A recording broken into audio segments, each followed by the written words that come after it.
Hello, hello! Hello, everyone. Oh, give it a second. Hold on. Hold on. There it goes. Hey, there I am. Hey, everyone. How's it going? Welcome on back to the stream. It is time for more Ace Attorney. What do you think? We kind of left off, like, in the middle of the trial last time because I just couldn't go any longer, but my face... Oh, sorry. Noise.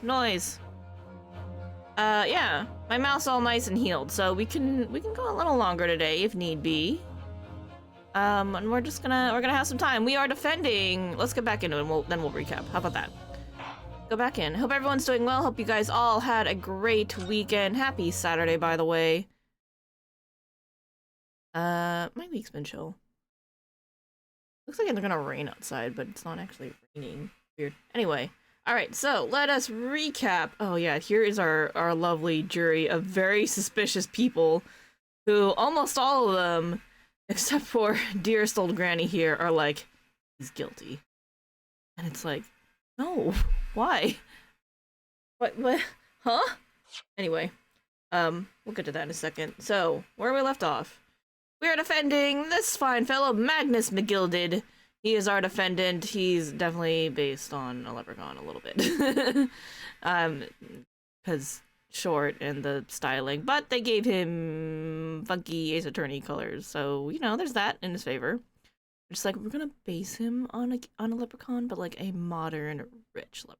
Like, alright, fine. And then our opponent this time is the prosecutor, Barrack Van Zeeks, who is definitely a vampire. He's known as the Reaper, but he's definitely a vampire. We can all agree on that, I'm pretty sure. And then we have this lovely... He was a witness, I think? And then this lovely panel of, Wait, no, these guys were all witnesses. This is the coach. Wait. That's the victim. That's the coaches. That's the coach. These are the two witnesses, who were supposedly saw the whole thing inside the carriage, even though I'm pretty sure that's bullshit. And then we have this lovely panel of jurors who are just like, yeah, let's just say he's guilty. He's rich. Fuck the rich. We hate rich people. And it's like, that's not how this works. You need to, like, look at the facts and the hard evidence, and then, like, so we're dragging up the unused portions of the law to help ourselves out and our dear buddy, our defendant out, to be like, okay, so listen, I know you said you think he's guilty, but now you need to explain to me why you think he is guilty, and I need to, you know, tell you, be given the opportunity to counter your arguments to make sure you're not just bullshitting everybody and condemning people for your own personal biases. Why you vet jurors nowadays to make sure that they're not biased, but, you know, things can still happen.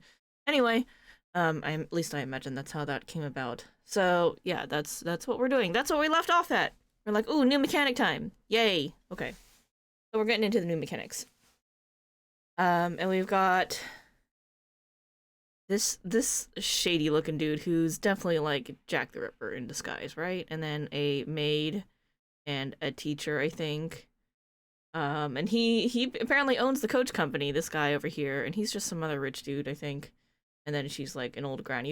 He used to be like, oh yeah, I love Mr. what's his name? Mr. Leprechaun's park that he made near my house. And then they're like, yo, that he's shady, and like he's a loan shark, and he, like, you know, charges people exorbitant amounts of money and like causes them to go broke and breaks their legs and stuff. He's mafia. That's why he's so rich and made you that park. And she's like, condemn him! And we're like, hold on. Hold up. So yeah, that's where we left off. Alright, so let's see if we can use this outdated law, which everybody is like, well, rather the prosecution's like, you can't do that! That's not allowed! Nobody uses that law anymore! And it's like, because nobody uses it doesn't mean it's not legal. If I say I want to use it, you still gotta let me. The hell? It's not... Anyway, yeah, so we're doing this. There was no one else inside the carriage at the time, so it has to have been him. I trust the driver. He has an excellent memory, it seems. 4 passengers with fares totaling 20 pence.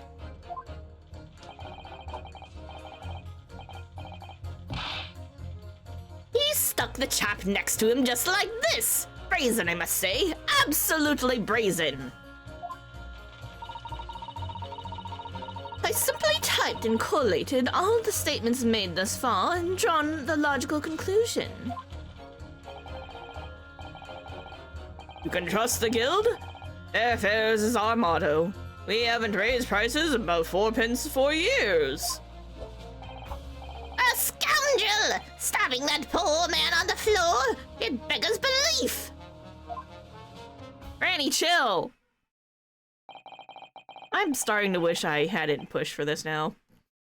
So I guess they all had to explain why they all thought he was guilty. Sorry, I was like, why do I hear power tools? I think one of my neighbors is doing a thing. Hopefully you guys don't hear it. Some of the jurors don't seem to have wonderfully formed arguments, though, do they? Yeah, so some of these people are clearly just like, I'm just a biased dick.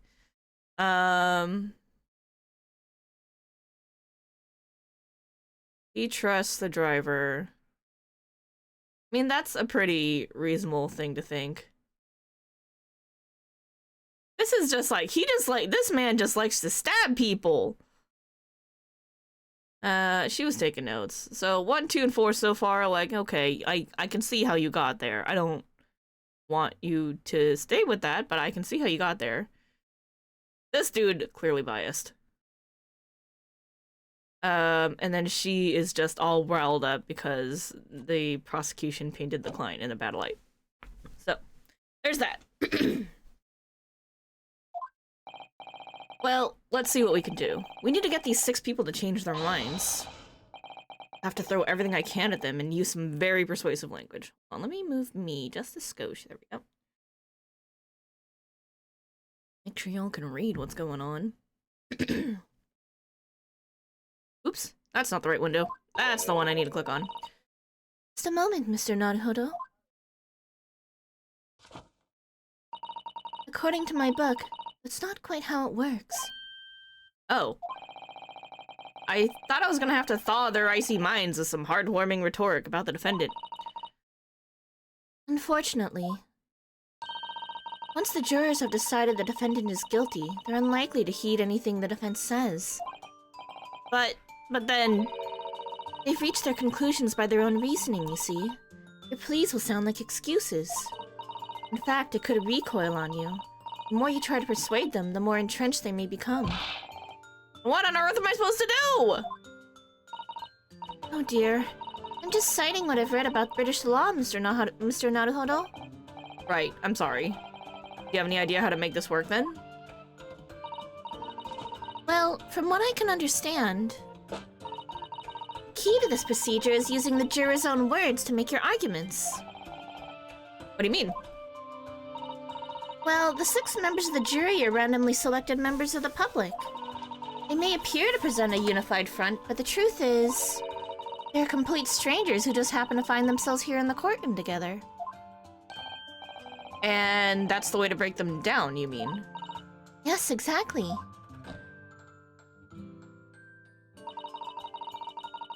Hold up. Shit! No, that's not what I want to do! Oh my lord.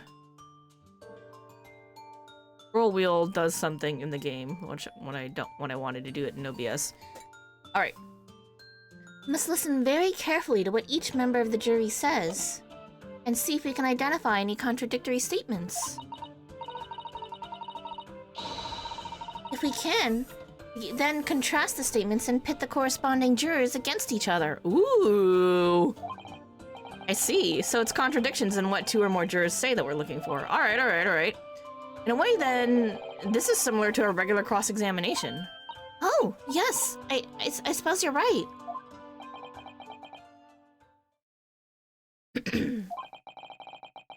Find contradictions in their statements and pit the jurors against one another to break them down. Alright, hold on. Let me do something so that I don't have to keep moving camera. There we go. And now, let me center me a little bit better. Now as I move, it'll be a little better. Alright, good. We're good. Find contradictions in their statements and pit the jurors against one another to break them down. Alright, I might be able to pull this off. No, that's not right. I have to pull this off! And we start proceedings, counsel. I would ask you to take the stand for this. I'm expecting a clear and concise rebuttal. Yes, my lord.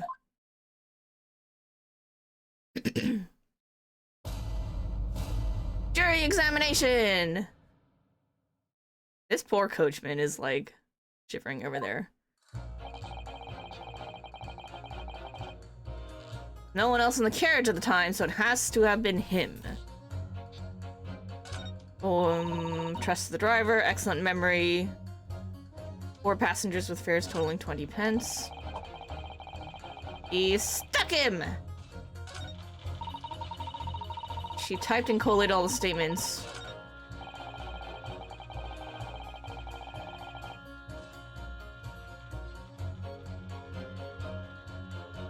They haven't raised the prices above 4 pence, so 4 times 4 should only be 16.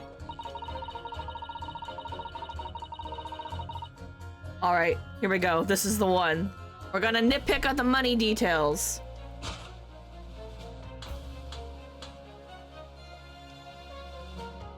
The math's wrong. Objection! Fight each other! Objection! Those 2 statements clearly contradict each other. They do? Explain yourself, counsel. Me? Oh dear, what have I said? I swear on Silver Blaze's maiden name, I haven't the first idea what you're talking about. According to the group testimony we've heard so far, there were 4 passengers on the omnibus in the night in question. And according to the coachman, Mr. Beppo, he took 20 pence in fares. Right. Ooh, sorry, excuse me, hold on, let me get it right. Quite right. I have those precise details typed neatly here in front of me. And juror number 5 also told us the following. The fare for the omnibus is always 4 pence. And it is a fair and convenient single price, just the way London's carriages should be operated. But that doesn't add up at all. In fact, it leaves a glaring discrepancy in the facts. Why, men? Why? 4 passengers paying 4 pence each. If you do the multiplication... It would be 16 pence. Exactly. As I said, it doesn't add up. The figures are different. By 4 pence, in fact. Or precisely 1 person's fare. 1 person's fare? Yes! In other words, on the omnibus that night, it's distinctly possible there was another passenger we've heard nothing about. Good gracious! Ooh. This can't be right. Coachmen of the guild are good, honest men, one and all. Trustworthiness is our watchword. The figures your coachman claims most certainly do not add up. Your watchword, good sir, is a fallacy. I beg your pardon? Mr. Guildmaster, I think you ought to consider that if this trial were to end now, the news will surely spread all over London. The news that one of your coachmen tried to hide the fact that he lets nefarious characters ride his omnibus. Or overcharges people. All right then, how do I make it so this miserable trial doesn't end? Change your vote!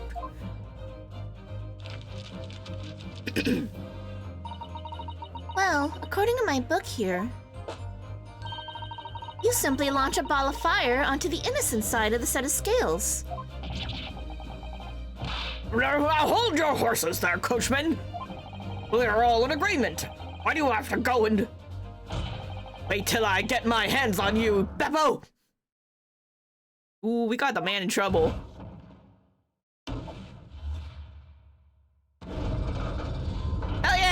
screwed! Ah, this is all very irritating. Begging your pardon, sir. I'm going to do the same. Woo! Yay! A little less screwed. Beautiful. For the love of Mike! Not you as well! Penny can be the difference between a smile and a tear, after all.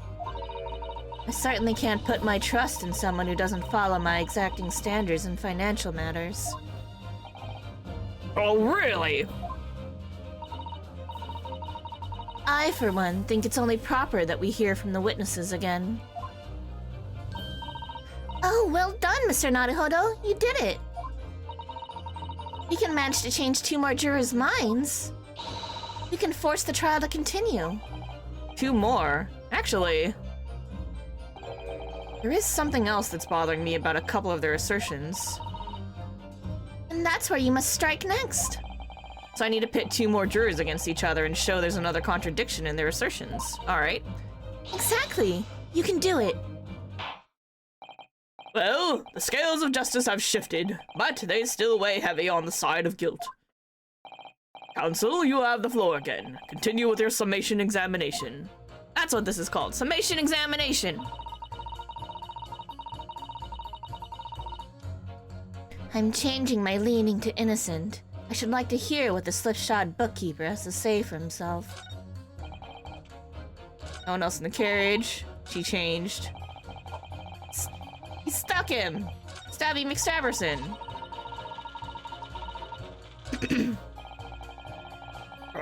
Beppo, this trial has to continue so I can get to the bottom of this corruption. Not guilty, I say.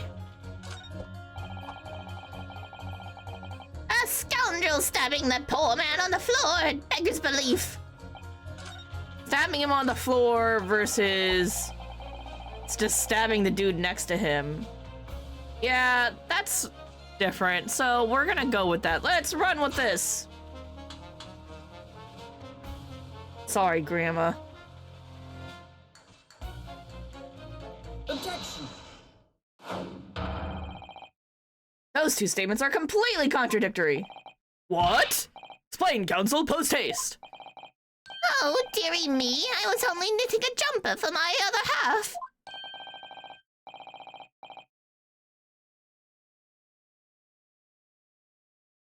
Hold on, what was I just doing? I'm sorry, I need a second.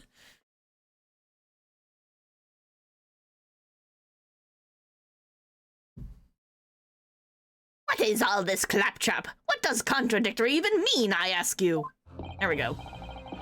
We've heard from more than one witness that they all allegedly saw the actual moment when the defendant stabbed the victim. Now, out of curiosity, juror number 3. What? Can't you see that I'm busy here? Your knife got stuck. You must be so sad right now. How would you say the defendant stabbed the victim? What sort of motion was it? Ha! Want to test me, do you? It was like this. Stuck the fellow next to him without even getting up. Just like the prim banker said. Yes, that was Mr. Fairplay's testimony. Quite true. Now then, juror number 6. Oh, is that me, is it? What can I do for you, young man? How would you say the defendant stabbed the victim, madam? Oh, well, dear, as far as I understand it, it was like this. He stabbed the poor man after he'd collapsed on the floor. The coachman said so. Now don't move. Take a look at these 2 jurors. He stuck the fellow next to him without even getting up. And he stabbed the poor man after he'd collapsed on the floor. Well, I never. They're stabbing in totally different directions. What? Bless my stitches! What a muddle! Now, what this tells us is that there's a strong possibility one of the witnesses isn't telling the truth. Oh. But why? Why the dickens would they lie? Then done that yet. But what I do know... I'm pouring more tea. Alright. No, that's not what we know. What we do know is that if the trial ends at this point, we may never find out. We may never know the real truth. Ladies and gentlemen of the jury, can you really let that happen in all good conscience? Lies, you say? Oh, dearie me. I can't abide people telling lies. Or maybe, hold on, let's redo that. I can't abide people telling lies. The scales. I don't believe it. Yay! Oh, wait! Oh, hear this, my fellow jurors. I warn you, you cannot listen to this man. Look at him in his black suit. He's clearly some devious Eastern sorcerer using magic on us all. It's called logic, you dick. I can use magic. Do you really think I'd be putting myself through all this? Answer me this, Doc Jinx. Huh? Me? What exactly is the problem? What of it if two witnesses have slightly different recollections of events? What of it?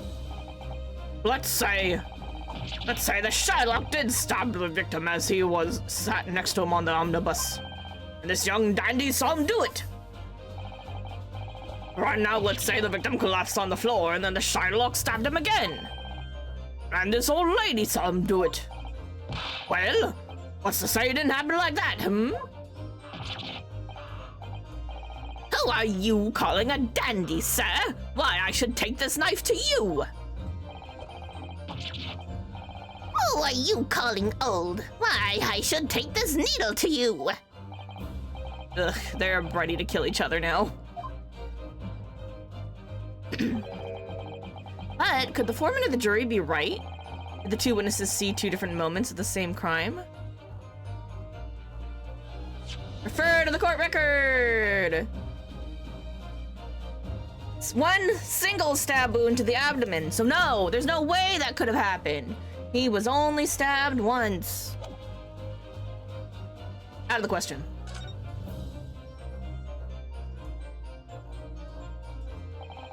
Unfortunately, Mr. Foreman. What is it, you Doc Jinx? Come on out with it. What you're suggesting is impossible. It's out of the question.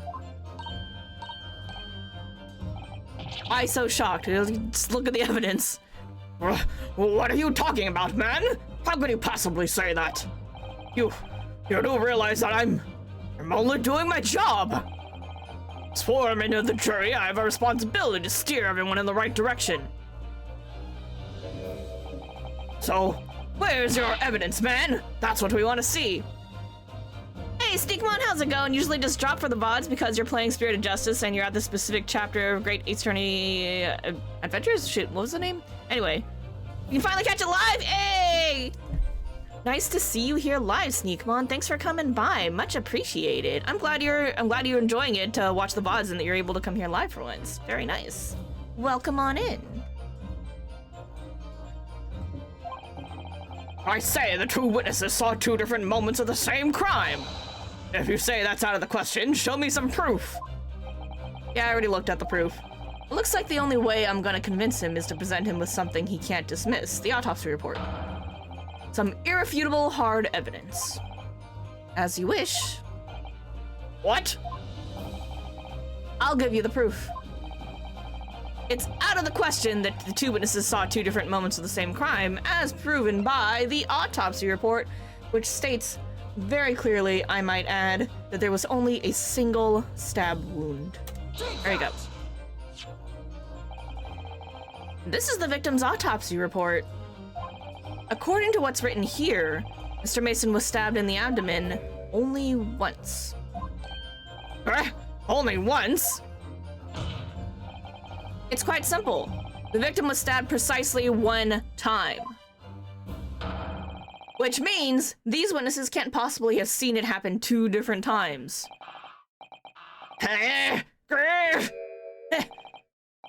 All right, I concede defeat.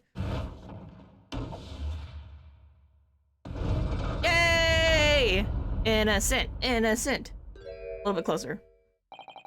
Wait, that means 4 jurors are now leaning not to not guilty. Yay! We've done it, Mr. Naruhodo. We've won. We won the summation examination. We didn't win the trial. Very different things. What are you playing at, you dandy fool? Shut your trap, sir. No one deceives me. But we had a consensus. I said shut your trap. I know a liar when I see one. And if the chap ever dares to cross the threshold of my shop, I'll take this razor-sharp blade and shave every last hair off his head. Are you a barber who just really likes blades? Cause look at this. This shit's weird and creepy, right? Right? This dude's weird. Please tell me he's a barber. Thank you. Well, in a quite remarkable turn of events. You hate this part? Oh no. The defense's summation examination has flipped the balance of the scales of justice. Jurors now stand at 2 for guilty and 4 for not guilty. Accordingly, there is no longer a large enough majority among the jury for me to adjudicate. And the trial must continue. Hey. Oh, you hate juror 3 solely for the knife licking? Yeah, that shit's weird. That was creepy. I didn't need that in my life. I hereby ask the defense, prosecution, and witnesses to return to their places. And I call upon all of you to continue to pursue the truth.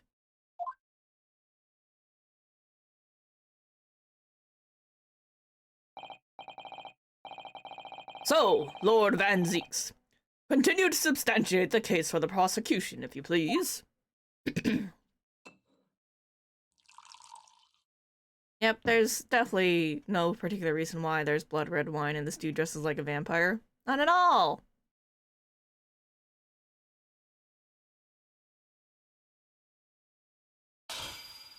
You broke it! What a waste! That's deeply offensive. Having savored the rich aroma of the carmine contents of this hallowed chalice, it may seem crass to crush it to dust. I forgive the discourtesy. Lord Van Zeeks! Ugh. Is it cold in here? It's just me. As your antiquated tome no doubt says, prosecution may not speak during a summation examination. They straight up said, what would Edgeworth look like if he was a vampire? You know what? I can see that. I can see this being a distant predecessor to Edgeworth. Because he's got the cravat and everything, and like the hair is like got a little bit of a, you know, shout out to Edgeworth too.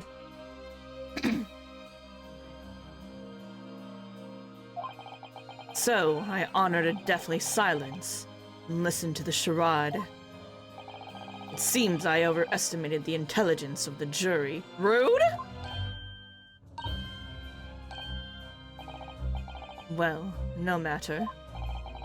There's nothing so hard to prove as a self-evident truth, it would seem. No. And why else would we grace the courtroom with our presence after all? So, let us proceed to the next round of battle.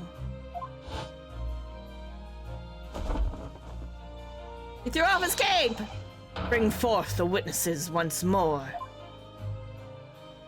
Now he looks like a general. Why does that last guy look so shifty? Witnesses, I trust you heard the summation examination we have just had to endure. Oh, yes, sir, that I did. Of course I heard it. Oh, yes, sir, I heard it. You, sir, on the end, the coachman. I believe it's Beppo. Yes, sir, my lord, sir. If it transpires that in your previous testimony you were attempting to veil the presence of a 5th passenger on your omnibus, you will be found guilty of perjury. We are advised to bear that in mind, sir. Oh, Oh, mio Dio. Now then, witnesses, I hereby call on you to testify before the court again. You will explain the various misgivings brought to our attention by the defense's summation examination.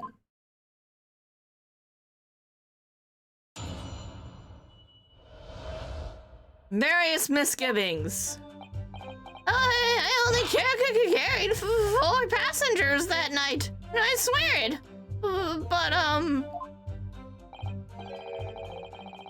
Well, I, for one, was told I had to pay 5 pence for the bus. Did you overcharge the poor people in the middle of the night because you were just like, I hate working this late, it is cold, and I want my extra monies? He fiddled us on the fare, he did. And then I saw that blood-curdling sight as well. It's all too much. I tell you, I saw McGiddle stabbing that man. Everything I said before stands. Alright, McGilded. Oh, yes, he stabbed him. Yes, he did. I think so, yes.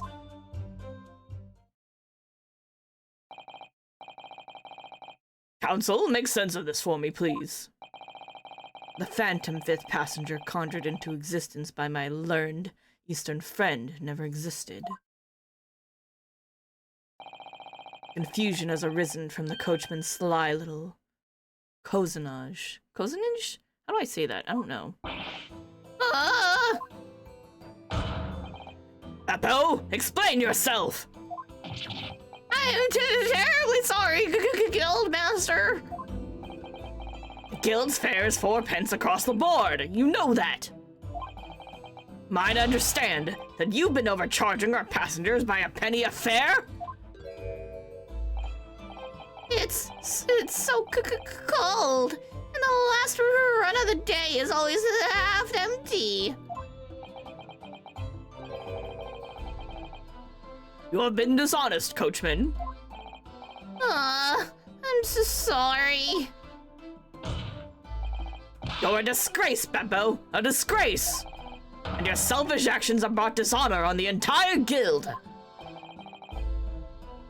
If I may, sir, I had to pay 10 pence on the bus just last week. Holy hell! I'm really pulling one over on this dude. What? 4 passengers at 5 pence each is, yes, 20 pence. I've done the arithmetic 10 times already, but I just can't make the result come out any differently. That figures. That was actually more what I was thinking was happening, that there wasn't just another person, he was just overcharging them.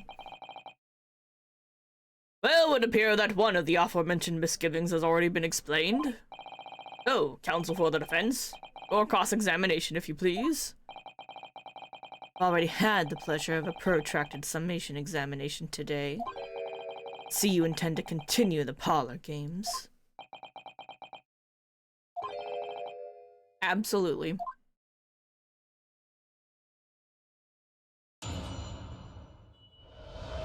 Various misgivings.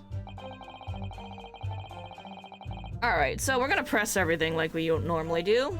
Hold it! You only carried 4 passengers. So, there are only 4 passengers on your carriage, but you didn't charge them the standard 4 pence fare.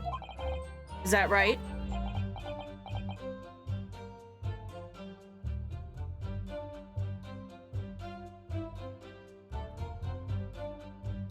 What is...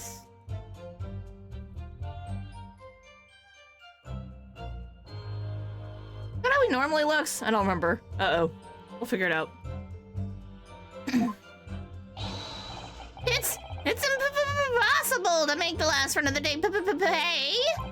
It was so cold. It was all I could do to stop myself passing out.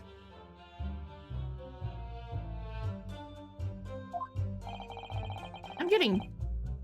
Chilblains? Chilblains just listening to you. It was terrible, so I wanted to give myself a pat on the back for even keeping the bus running.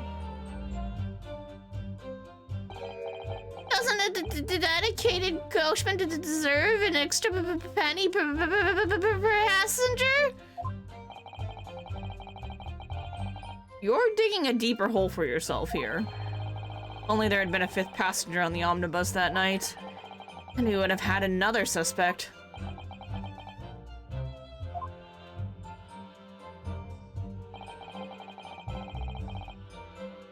He had to pay 5 pence. Oops. No, go back, go back. Poor Beppo just needs a retirement plan. He does, the poor man. Hold it! Does that mean everyone on board that night paid 5 pence instead of 4? Well, I paid 5 pence too, sir. I just told you that I did. A flat fare of 5 pence across the board? It's not something to be proud of. So-called discrepancy my learned friend identified was nothing of the sort. Much like the phantom killer you so desperately needed. Gone, dead, and buried. I'd have been happy if it had ever existed in the first place.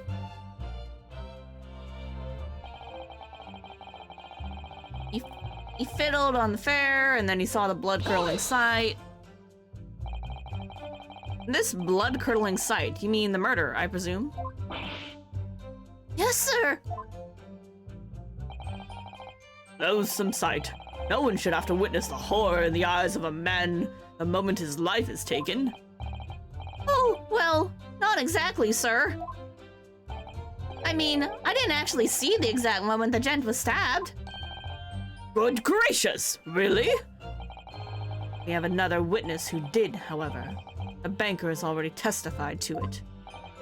Ah, but Mr. First didn't actually see the point at which the victim was killed. That may turn out to be very significant. I heard the banker gent next to me take a sharp intake of breath, see? That's when I looked through the glass.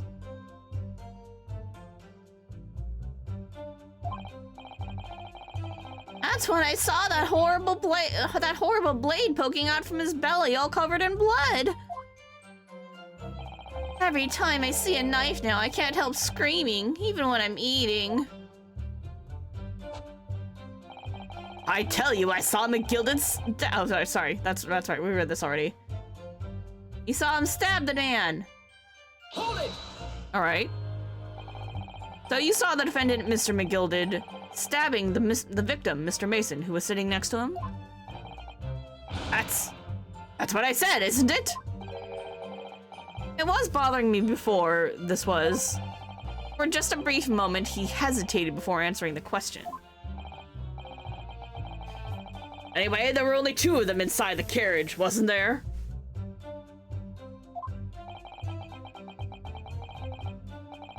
There's been much talk of a 5th passenger, but as yet, 0 evidence.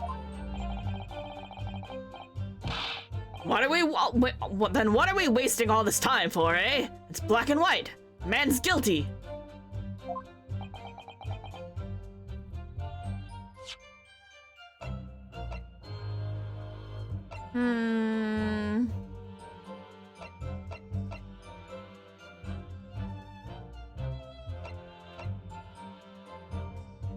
That's right. You're the witness who owed Mr. McGilded money.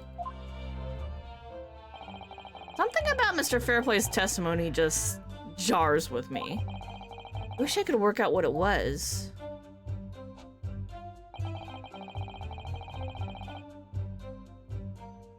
Alright, let's press this. Oh yeah, he stabbed him. Alright, earlier you testified that you saw the moment when the defendant allegedly stabbed the victim, didn't you? Oh, yes. Yes, that's right. You said that the victim was on the floor and described the assailant holding the knife in an ice pick grip.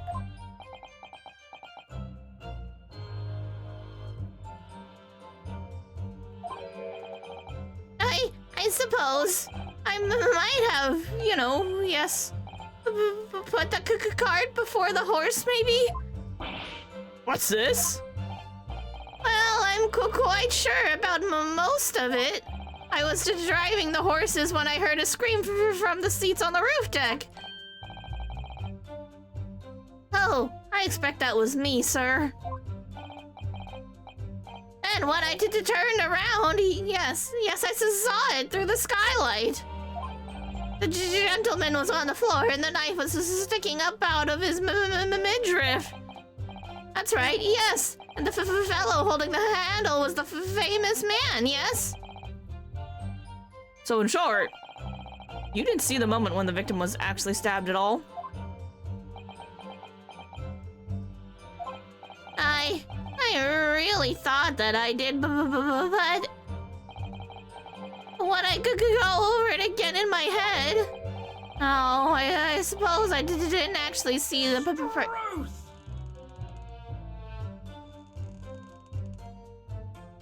I suppose I didn't actually see the precise moment of the stabbing, did I? That startled me. You have something to say, sir? Excuse me. Yes? Do you have something to say about that, Mr. Fairplay? Now you listen to me. I know what you're thinking. He didn't really see the exact moment the fellow was stabbed. What are the chances of that? Eh? Are you asking me or telling me?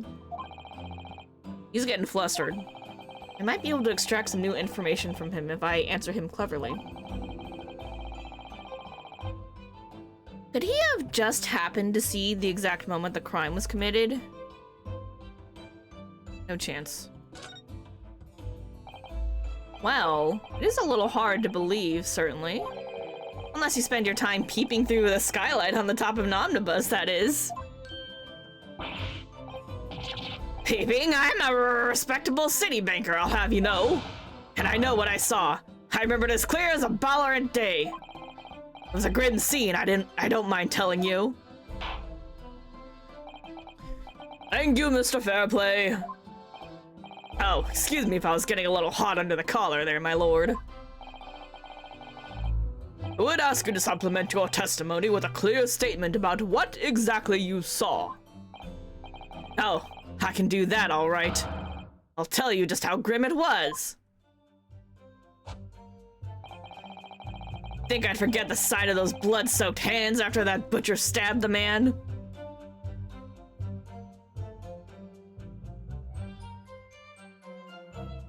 We're gonna press it, but I'm pretty sure we've got evidence that his hands were not blood-soaked. There was still a little bit of blood in one glove. Hold it! Blood-soaked? I mean, these hands with the little spot of blood, there's a little blood stain on just the right glove, just a little baby bit. Well, perhaps soaked is laying it on a little thick, but anyway, there was definitely blood all over them. Both of them were covered in it. And you saw that from the roof, through the skylight. Covered in blood. So much blood. Totally not just centralized in one area. Well, the skylight's reasonably large, so I had a pretty good view. And there was a lamp on the inside of the carriage as well, so I'm quite sure of what I saw. This banker's latest statement. I feel sure there's something not quite right about it. When you feel something doesn't add up, Mr. Naruhodo, that's when you should have a good look through the court record. Not long ago, this trial very nearly came to an end. Somehow we've managed to keep our chances alive here. Can't waste this cross-examination. I have to use it to bring some new facts to light. If you're not careful when you press these witnesses, the danger is that the jury will end up believing something, unhelpful as they did before. Maybe, but we can't let the fear of that happening stop us from uncovering important new information. Yes, you're so right. I need to pay careful attention here. I don't want to miss even a flicker of a reaction among these witnesses. Remember, if you happen to spot one of the witnesses reacting in a strange way, don't hesitate to pursue them as to the reason.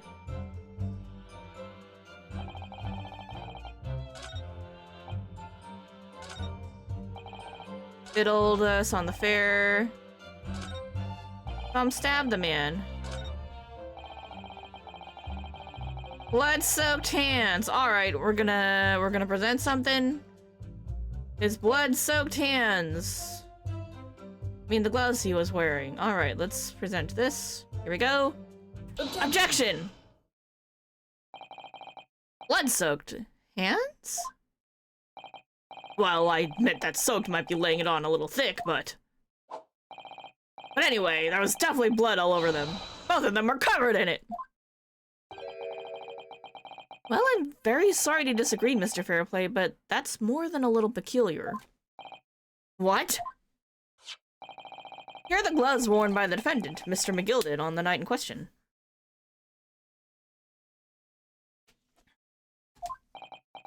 Oh, yes, right.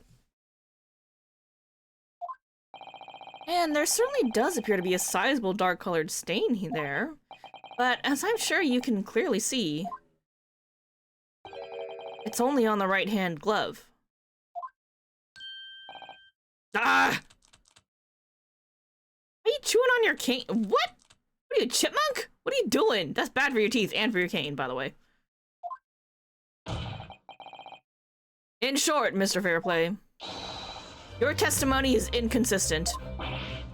Ah! But, no, that can't be right! So you're the liar here, then? Ah! That's right. You were quite clear about it. You said it was both hands. Love that we know where Phoenix inherited his smug, victorious expression from. I know, right? It's really nice to see. I'm glad they kept it. Ah! Mr. Fairplay, if your last statement was a lie, it calls your entire testimony into question. You say you saw the moment the victim was stabbed, but is that really the truth? Ah! Well, Objection! It was a simple mistake. Can't justify accusing this man of lying. Yes, it wasn't both hands, it was only one, but the fact remains. The victim's blood was on the accused. Objection! No, Mr. Fairplay categorically stated that he saw blood all over both hands, which means there's a strong possibility that this witness was deliberately trying to mislead the court. ah! Why? I'm a city banker, for pity's sake. My word should be gold standard. You also owed Mr. McGilded a lot of money, so, you know. I'm a gentleman, not some gutter snipe. Upstanding members of society don't prevaricate. New words. He's claiming to have no reason to lie, but is that really the case? Mr. Naruhodo, if we had some evidence to explain why Mr. Fairplay might be lying, I got it. He owes money. it turned the tide in this trial completely. Something to show this man has a compelling reason to lie in his testimony. Oh, I got it. I got you, girl. My lord. Yes, counsel? The defense is ready to present evidence. By Jove, are you sure? Yes, evidence that will clearly demonstrate why Mr. Fairplay had reason to lie in his testimony. Ah! Very well. I hereby call on the defense to present its evidence. Evidence that demonstrates a motive for the witness's alleged deception of the court. You owe him money, like right now, and you probably can't pay it. Take that. This is a list of the debtors who owe money to Mr. McGilded. Yes, a list of innocent victims, crippled by the accused's extortion. The point is, among the names of these debtors is your name, Mr. Bruce Fairplay. What?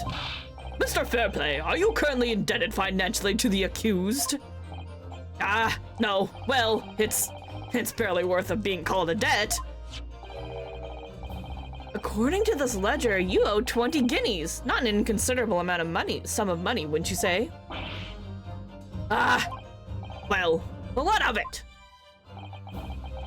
Let's suppose Mr. McGilded were to be found guilty of murder. What would become of your debt in that case?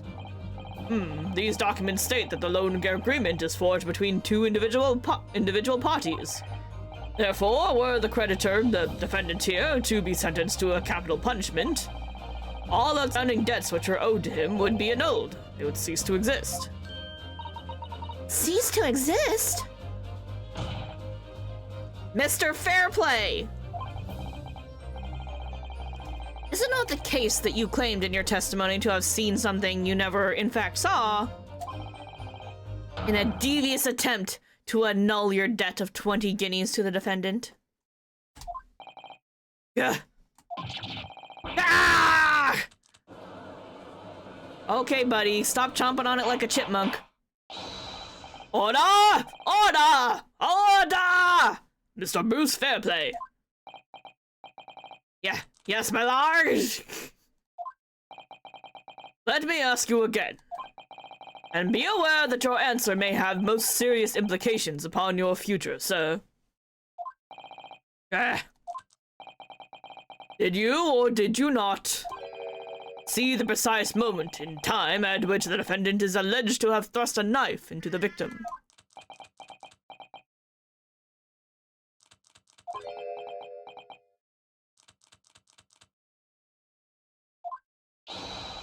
Your silence speaks volumes. You did not tell the truth in your testimony. All right, now let's not make a melodrama out of this. Perhaps I did overstate the truth a pinch. A pinch? But it makes no difference. I definitely remember seeing blood in McGilded's hands. Both of them. Sir, that is a cane and not a snack. Exactly. Objection. And yet, only one of the defendant's gloves, which we have here as evidence, is stained. So he keeps saying. You got something to say first? I wonder if I might be allowed to speak, sir. Go ahead, Mr. First. Well, the thing is, I think I remember seeing it myself, as it happens. Seeing what? The blood, sir, on the assailant's hands.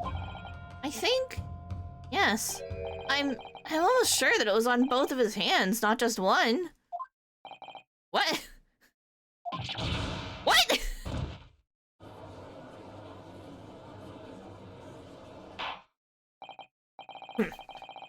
It would appear that we're going to need further testimony from all you witnesses. This time, I would like to know precisely what you did and what you did not see. Will I make myself perfectly clear? Yeah. Yes.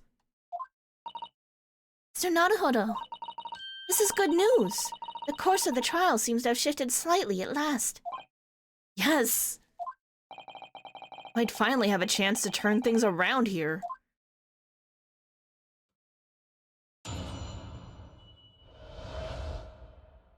What the witnesses really saw. There was blood on both hands of the assailant. I sincerely and distinctly remember that. However, I suppose you might say that I didn't see the exact moment of the stabbing transpired, if that matters. I remember seeing the knife, and I remember seeing both of the attacker's hands with blood on them.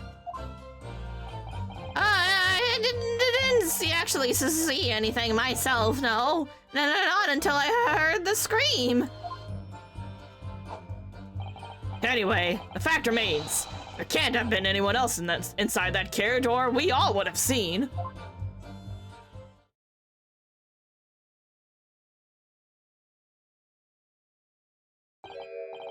Well, lo and behold. In truth of fact, not one of you was witness to the crucial moment the crime was perpetrated. I apologize, my lord, but honestly, there's no one else inside that carriage, and the man's hands were covered in blood. That much incriminating evidence is tantamount to saying we saw the man do it. Okay, but, except, the accused gloves were not, in fact, covered in blood, so what do you, I mean, why, that's clear evidence clear physical evidence that we have, so why do you think that there's a discrepancy there? My theory is in that underseat compartment there was hiding a small fellow. Who? I don't know. Somebody small enough to fit in there was definitely hiding though, and probably went stabby stab. That's really not what testimony is about. Let us examine the interior of the omnibus once more. The victim's fresh blood is clearly visible on the seat, corroborating the witness's accounts. In other words, there's no substantial nor significant change in the facts of the case. Very well, your cross-examination, please, counsel. Yes, my lord.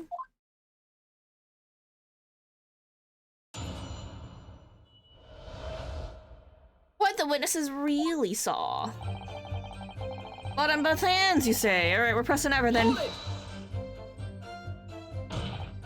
No, the evidence tells us otherwise. We have the gloves the defendant was wearing on the night in question in the court record. I'm well aware of that, sir, but nevertheless, I know what I saw and I stand by it. The man had blood on both his hands. He's defiant, even in the face of hard evidence. He's steadfastly refusing to admit that he might be mistaken about what he saw. But why?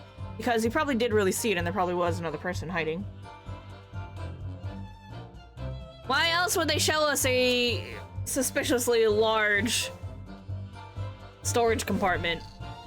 If not to eventually say, somebody was hiding in there. Your reasoning is dire. Excuse you? One hand or two, salient point remains unchanged. Minutes after the grim crime, the victim's blood dripped guiltily from the accused's fingers. You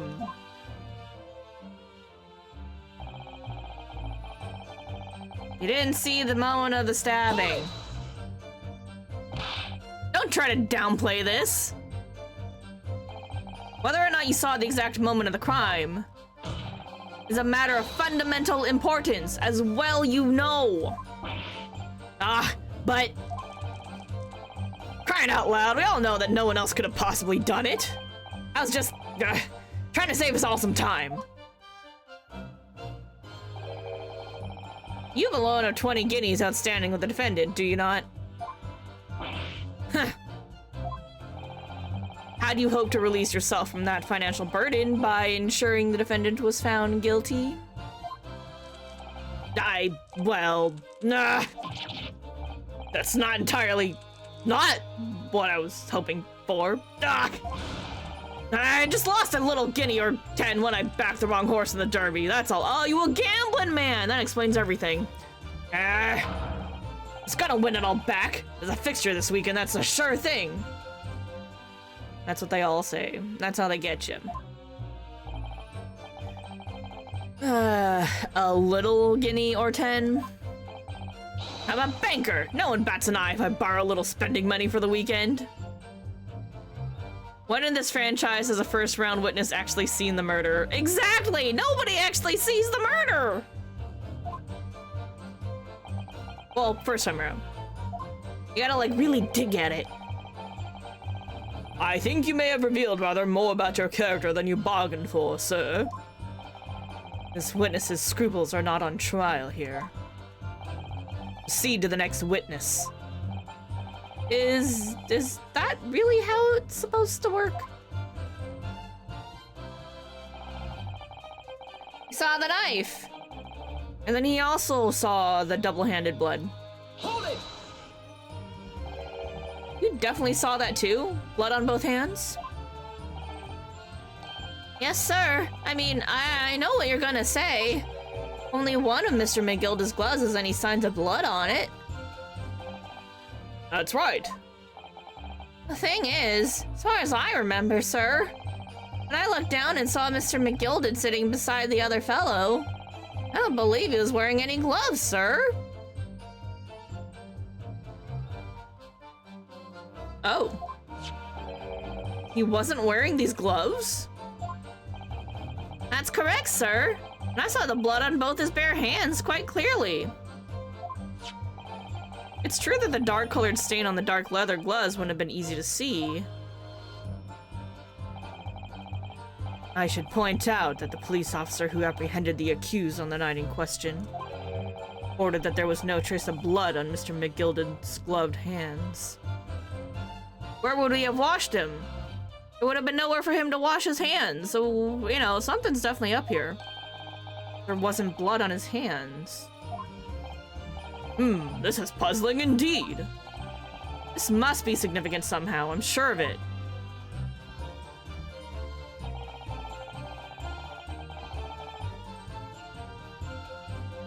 He didn't see anything until he heard the scream. He didn't see anything? Alright, hold on, we want to look at the court record.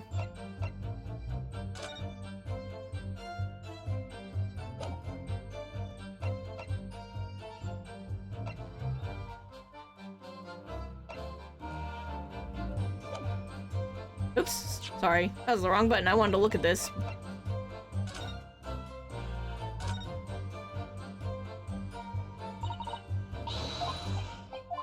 Going inside the murder scene.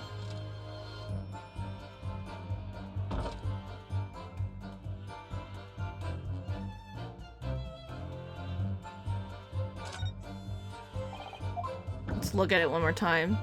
I mean, yeah, you could probably fit a very small person in here.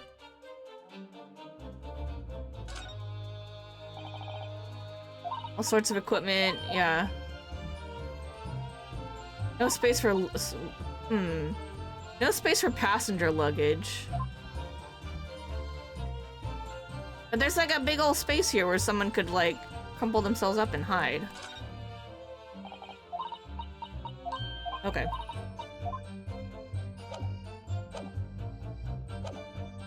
Alright.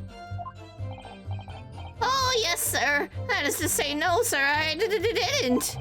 Very sorry about what I said before, sir. Very sorry, yes. It was very wrong of me to make up stories and to say I saw him stab the man. Wouldn't you agree, sir? I know what you're insinuating, but I certainly wasn't making up stories. Still, to say you saw nothing isn't right either, is it? No, sir. I saw nothing at all. Mr. Beppo, you were driving your horses! At the very least, you must have enjoyed a good view of London streets now, no? You know, Scale, what are you doing?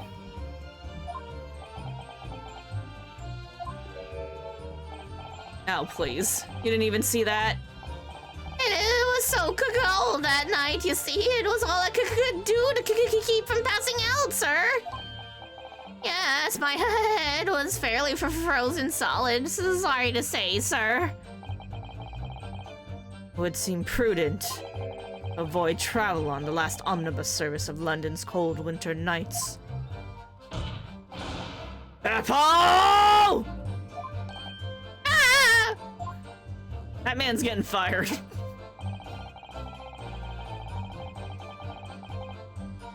Could have been anyone else there. What about on the other side? Could you have clearly seen both sides of the, you know, the carriage from where you were sitting? Hold it! And everything you saw of the incident was through the skylight on the roof of the omnibus? That's right, it was fiercely cold that night, but the glass wasn't frosted over. Oh yes, I remember. I was shivering. It was so bitter. Which rather begs the question of why the pair of you were sitting on the roof deck in the first place. Well, I don't know about this young fellow, but I couldn't enter the cabin. Oh, why not? It was locked from the inside. I tried knocking, but no one opened the door. It was locked?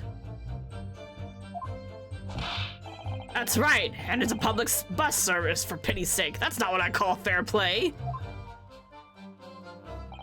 Yes, I had exactly the same experience. I tried knocking, but the gent inside just gestured at me to clear off. I had no choice but to climb up to the roof deck and look down longingly into the warm cabin below. Well, I can assure you I wasn't just looking down, I was glaring, long and hard. And that's precisely why I can tell you with absolute confidence that if there was anyone else at all in that cabin, I would have noticed. Unequivocal, I would say. Alright, hold on. Now I want to look at the skylight view again. Can I look?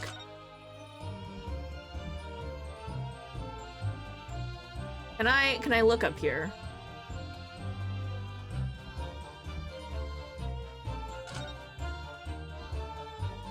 I mean, you can clearly see that side, but what about the other seats? A lamp in the enclosed cabin, so the witnesses would have been able to see quite clearly. Yeah, this side, but what about the other side?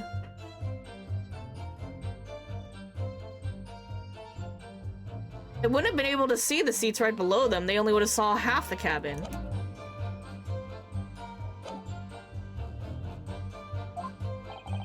I'm not sure about these two witnesses. Could they really have seen everything inside the cabin through the skylight? No. They might not have been able to. Allow me to confirm one thing, Mr. Fairplay. You were riding this omnibus and witnessed the events in the cabin through the skylight in the floor on the upper deck. Is that right? That's right, yes. In that case, there's a portion of the cabin interior that would have been out of sight from you. What? My golly, really? Obviously, at this stage, we can't say for sure. But the possibility cannot be denied. That at the time of the incident, there could have been another passenger in the enclosed cabin of the omnibus. Objection! Enough hypothetical meandering, my Nipponese friend. The prosecution demands that you substantiate your claims. After all, the scene of the crime is here, in the flesh.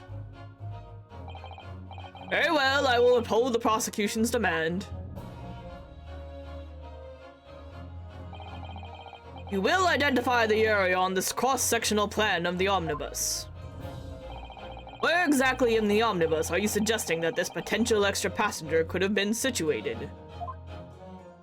There's no way you would have seen anybody sitting on this side, buddy. Take that! Both rows of seats on the roof face in the direction of travel, whereas the seats in the enclosed cabin face each other. Which means the visible part of the cabin, which passengers on the roof deck can see through the skylight, is as I've drawn here. Ah! That's right, my lord. As you can see, the seat opposite the one on which the victim and his attacker were sitting is obscured from view. In other words, if someone had been sitting on that seat, it's quite possible that these witnesses would have been completely unaware of it. Ah! Objection! It's quite possible some phantom was sitting there. You Nipponese have a forbidding habit of obscuring the truth with ambiguity. Rude? I concur with the prosecution's rejoinder. In a British court of law, evidence is paramount. I cannot entertain this conjecture, counsel. That is, unless you're able to put a name to this mysterious passenger to whom you allude. Can you, Mr. Naruhodo? How the hells would we know that? We don't know that many people.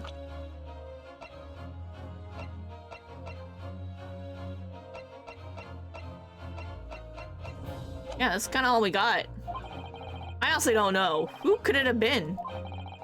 Who could have been in the other seat, which was out of sight from the witnesses on the roof deck? Who could it have been? We should probably save. I'm in the habit of saving a lot. I know this is unlikely to crash as the last couple games were, but paranoia.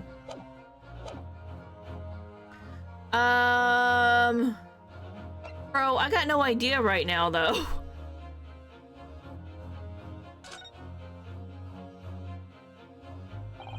I have literally no idea. But as a proud citizen of the Japanese Empire, you will look to the sky and walk on, making sure all signs of tears are gone. Go on. This isn't just a case of going on, Miss Sato. All right then, I'll go on. The defense would like to put forward a name.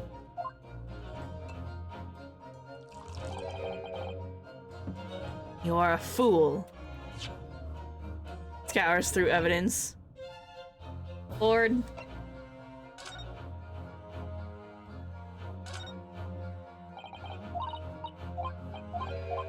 Alright, looking, we're opening it.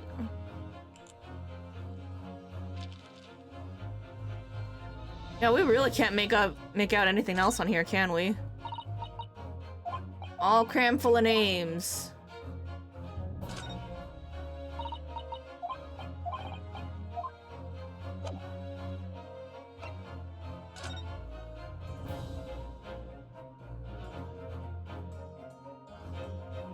You're a fool. Okay, Francesca. I miss Francesca. I mean, this could be a W. Plasma soul, no denying it. Yeah. Anyway. The response was a desperate attempt by a man who has no notion of his own limitations. Hey, sometimes that's a good thing! A toast. The hard lessons not yet learnt. Let us not delay, counsel. The defense is still to name the passenger in the other seat. This could be it. This could be the chance I've been waiting for to turn the trial in my favor. On that night, on the night of the murder, the person occupying the seat in the omnibus cabin that was obscured from view was... Oh, it must have been Magnus McGilded on the obscured seat, and then it was somebody else who was next to the other guy and did the stabbings. Sure, we'll go with that. Take that! The passenger in the enclosed cabin that the witnesses on the roof deck failed to see has to have been Mr. Magnus McGilded. Mick. Mr. McGilded? What are you talking about, counsel? That's the name of the defendant! Yeah, I know. But that's the innocent seat. In this situation where they saw the adjacent... Did you just waste another glass? Sir, we need to have a talk. I desecrate this chamber by smashing my hallowed chalice. You forgive the discourtesy. Lord Van Zeeks! People talk of those tiny island nations in the Far East as having a learning and culture of their own. But I see they use the terms ill-advisedly. Rude, racist, I don't appreciate it. What are you trying to say? Let me explain in terms that even a student of an artless backwater such as yourself might understand. When the bloody scene unfolded, the victim and his assailant were sitting side by side. Yeah, and I'm saying our dude was innocent and on the other side. Multiple witnesses have attested to that fact. The very premise on which this case is built. I know, and so that's why I want my not guilty defendant to be on the safe side that they didn't see. Yeah? Objection! But that premise may be wrong. What? If the victim really was sitting beside Mr. McGilded, it creates an inconsistency that can't be reconciled in any way. What inconsistency, counsel? The defendant's gloves, my lord. Both witnesses made the same testimony. They claimed that there was blood on both hands of the person sitting next to the victim. Objection! Yet we know the truth to be otherwise. Only one glove bears the gory remains. Objection! The point is, even in the face of this irrefutable evidence, both witnesses have maintained their stance. Yes, their testimony remains unchanged. Exactly.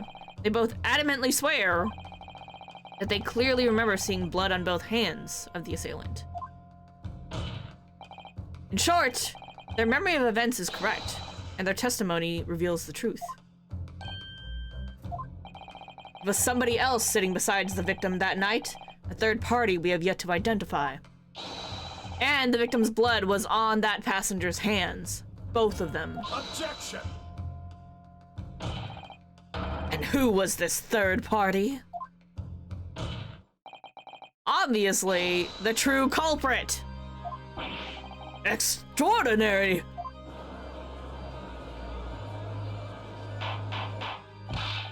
Order! Order! Order! What exactly are you postulating? Objection! Offense's postulation is just that, nothing more than conjecture. The witnesses have clearly stated that they saw the accused. Objection! But when elaborating on his testimony, Mr. Fairplay said the two of them were wearing hats and I couldn't exactly make out their faces. Yes. Tops of their heads were obscured by the roof. I could see the rest of them though. Yes, that's right. Both gents are most certainly hatted. Hatters do tend to notice such things. And what particular styles of hat did the two gentlemen sport, Mr. First? I'm afraid I don't remember. Bro, come on. And you call yourself a hatter? Exactly! I'm obsessed with hats. I don't remember what kind of hat they were wearing. I wasn't paying attention. I didn't care. Style of hat makes no difference. There was no third passenger in that cabin. How can you be so sure? Because if there had been, the accused, Mr. McGilded, would undoubtedly have offered to depose the fact. Now, he was knocked out. Unless, that is, you're proposing an even more preposterous explanation. That the accused failed even to notice the presence of the true culprit in the very cabin in which he traveled.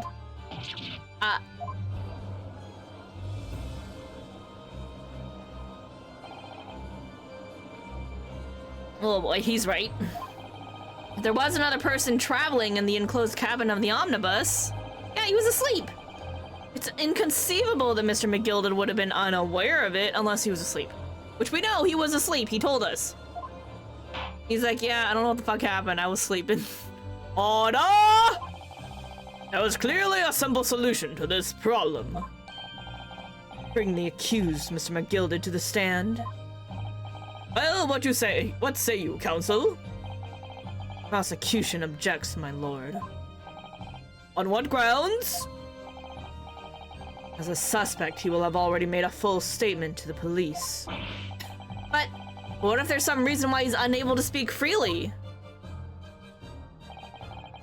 Magnus McGilded is no uneducated ruffian. It indeed turns out that the man has been withholding information. You can be sure it will have been a most deliberate act. Counsel for the defense, what is your opinion? My lord, should we ask Mr. McGilded to testify or not? Yeah, always get the defendant's side of the story, always. Yeah, we need to hear what he has to say in order to find out the truth.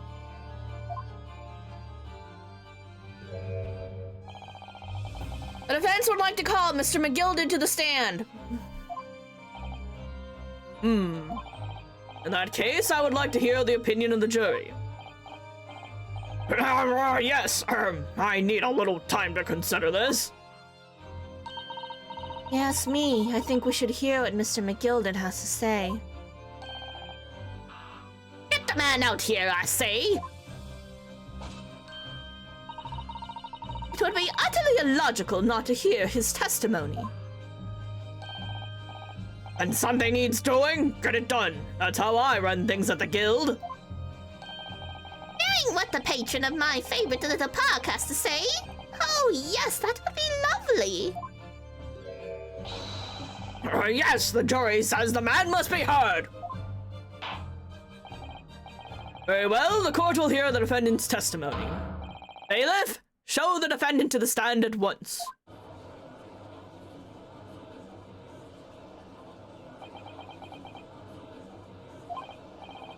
Now maybe what actually happened that night will finally become clear.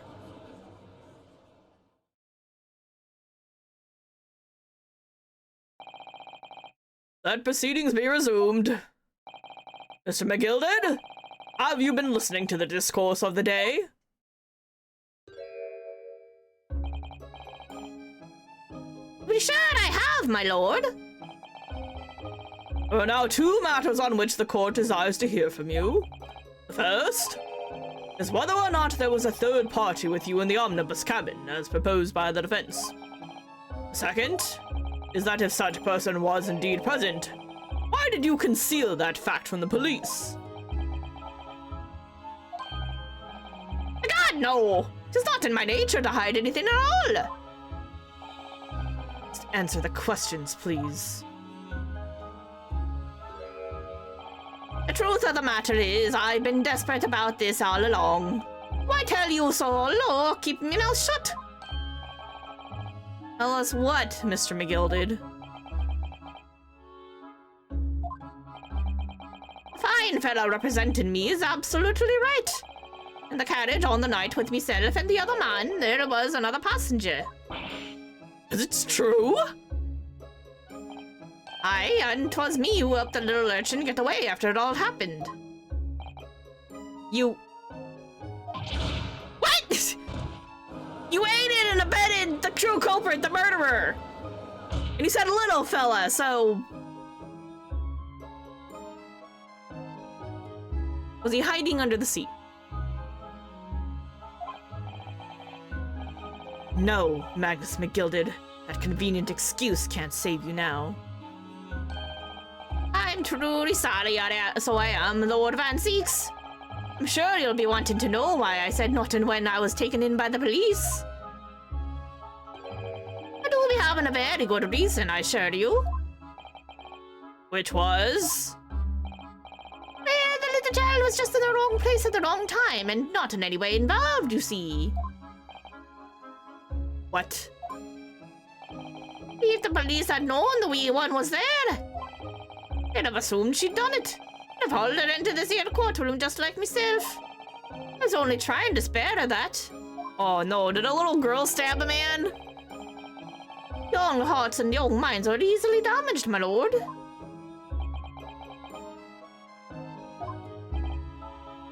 And who was this young child of whom you speak? That I don't know. You don't know? Aye, well, the wee thing just happened to be in the carriage that night. I never saw her before or since. Objection!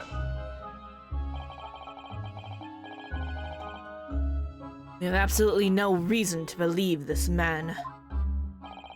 Prosecution calls for the witness's statements to be disregarded by the court. You know, I wouldn't be surprised if the urchin isn't here in this courtroom as we speak, listening to the proceedings. What? Dying.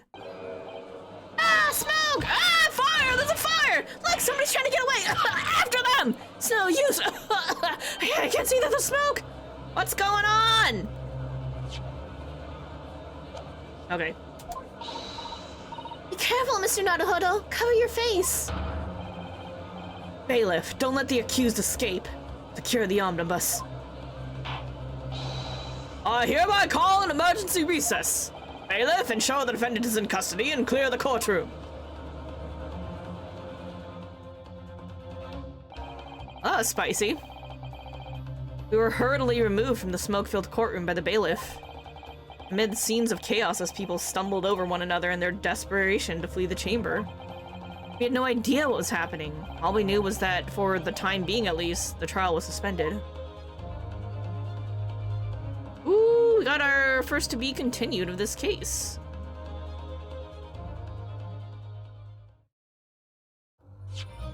Yes, I will save, thank you. Well, this is going fun. Alright, let's keep going.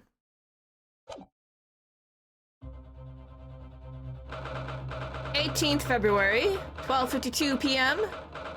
The Old Bailey, defendant's antechamber. What on earth just happened in there? Mr. Naruhodo, I've managed to find out what happened. Susato. I was told it was an advanced form of smoke grenade. Type of exploding device that releases smoke. Smoke grenade? It sounds like that's sort of things that ninjas use. Just making sure everything is safe now. I think the trial will start again before long. But who would have done something like that? The police managed to catch someone who was trying to flee the courtroom, apparently. Flee the courtroom? Why? Well, it's a young girl of around 15, I hear. A young girl? Then could it be the other passenger that Mr. McGilded was just talking about? My thoughts exactly. So he wasn't lying. Oh, what's become of Mr. McGilded, actually? There's so many things I need to ask him about, but he's not here. I think he was summoned to the prosecutor's antechamber to answer questions, along with the young girl. Who is she, I wonder? And what was she even doing here at the trial? She was taking a huge risk, and for what possible benefit to herself?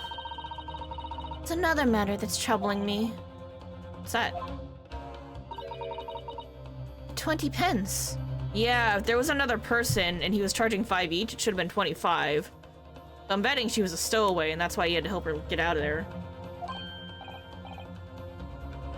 Oh,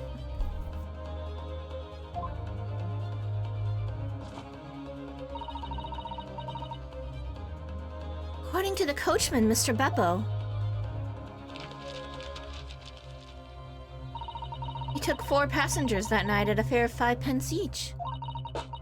That comes to a total of 20 pence exactly. But now it seems there were in fact 5 passengers. Which means the figures don't seem to add up again. She's right. That is strange. Counsel for the defense, kindly proceed to the courtroom. Trial will recommence in 5 minutes. Oh, thank you, officer. We'll go in straight away. Well, whoever she is, I imagine this young girl will be asked to take the stand and testify now. I really can't imagine what she's going to say, but it could alter the whole direction of the trial. We'll know soon enough, Miss Susato. Yes!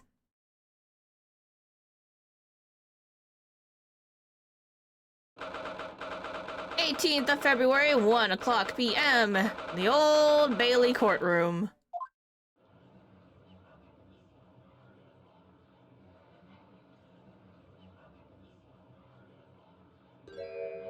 Ooh, hello.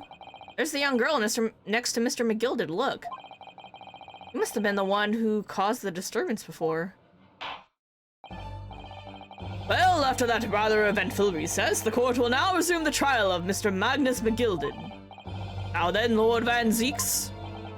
My lord. I believe you have established the cause of the smoke which veiled proceedings earlier. It seems to have been an advanced form of smoke grenade, the sort typically employed by the army. Good gracious, the army? What in the devil's name? It was an elaborate attempt by a young girl to cloak her escape from the public gallery. She was caught, and now occupies the stand. Good aim, girl? Are you responsible for the smoke grenade which induced such pandemonium here in my courtroom? What is the meaning of this deplorable behavior? If I may, my lord? Yes, Mr. McGilded? I think perhaps I ought to explain here. Why it is that this wee lass was here in the first place, and why she tried to bolt like that.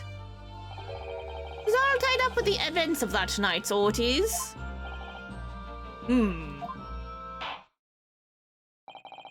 Very well, Mr. McGilded, give your testimony. You'll explain to the court exactly how this young woman is involved in the case.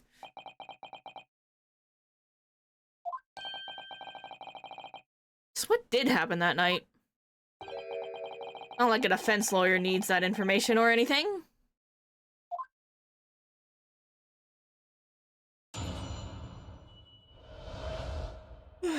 Alright, the young girl. On the night in question, I took the back seat in the omnibus and promptly nodded off. And begorra! A loud thud and a wee scream woke me up with a fair start. There was a fellow collapsed on the floor at my feet. I sat him up at the seat across from me. And I turned to find out where that scream had come from, and bless my soul, what did I find? There was a child in there, all curled up in a ball and hiding her wee self away.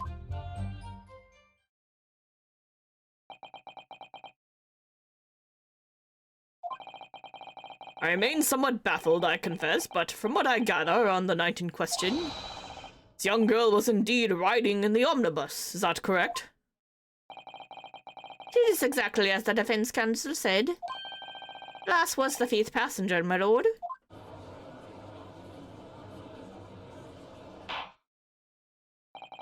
Very well.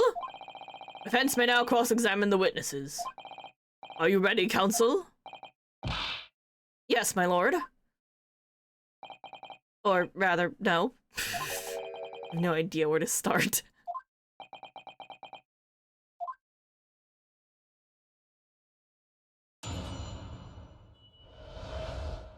The young girl took the back seat and he fell asleep. We know this already. He told us that much. And when he first got onto the omnibus, were there any other passengers already on board? There were not. The cabin was empty and there was no one on the roof deck either. You were the first passenger, as it were. I see.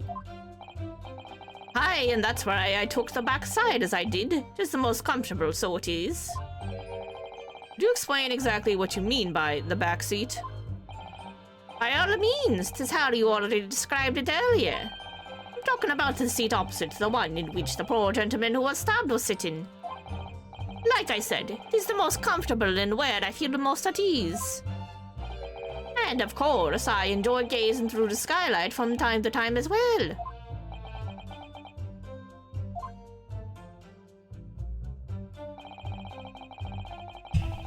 There was a loud thud and a scream!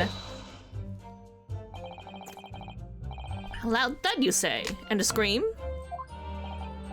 Aye, that's right. How can I explain it? It was like the sound of someone falling to the ground. That sort of noise. So you think it was the sound of Mr. Mason falling to the floor, having been stabbed? Well, now you'll remember I was asleep at the time, so I wouldn't like to say. And when the sound woke me up, I opened my eyes. There wasn't a soul to be seen in the carriage but the fella on the floor. You didn't see anyone, but at the same moment you did hear a scream. Ah, from the seats above you on the roof deck, I presume? Not above me, no, my lord. It was from inside the cabin. But I wasn't altogether thinking about the scream. No, I was too stunned by the desperate sight before my eyes.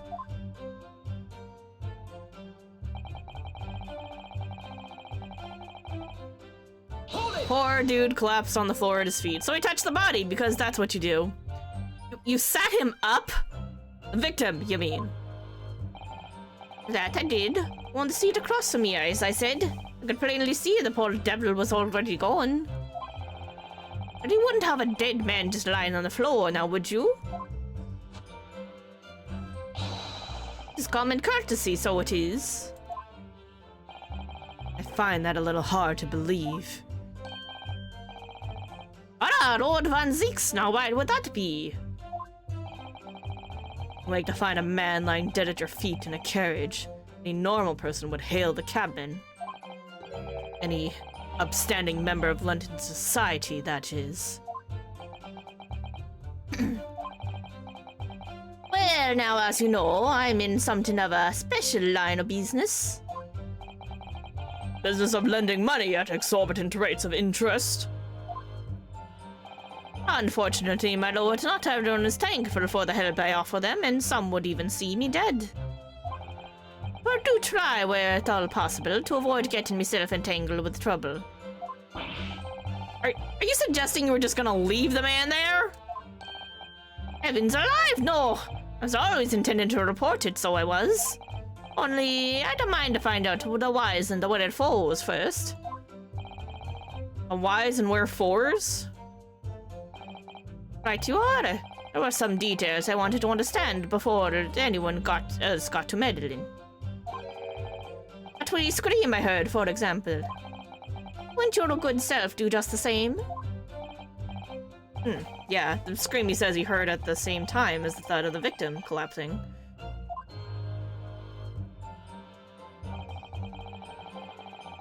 He turned to where the scream had come from, and what did he find? I'm afraid I don't understand. I'm sure he told the court that there was no one else in the carriage except yourself and the victim. Oh, I did, sir, so I did. As far as I could see, that is. What do you mean by that? Well, now, 'tis a queer thing. The wee scream I heard as I woke up. It came from, if you'll excuse the vulgar expression, under me backside. Good gracious! Under your backside?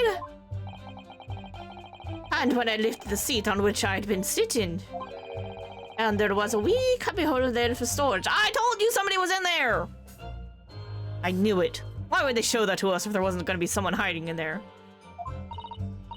Mr. Naruhodo, we can examine the omnibus ourselves, remember? Yeah, of course. The whole bus was submitted as evidence.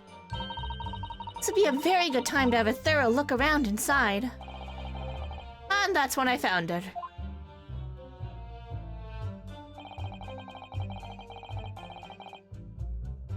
There's a child in there. Hold it!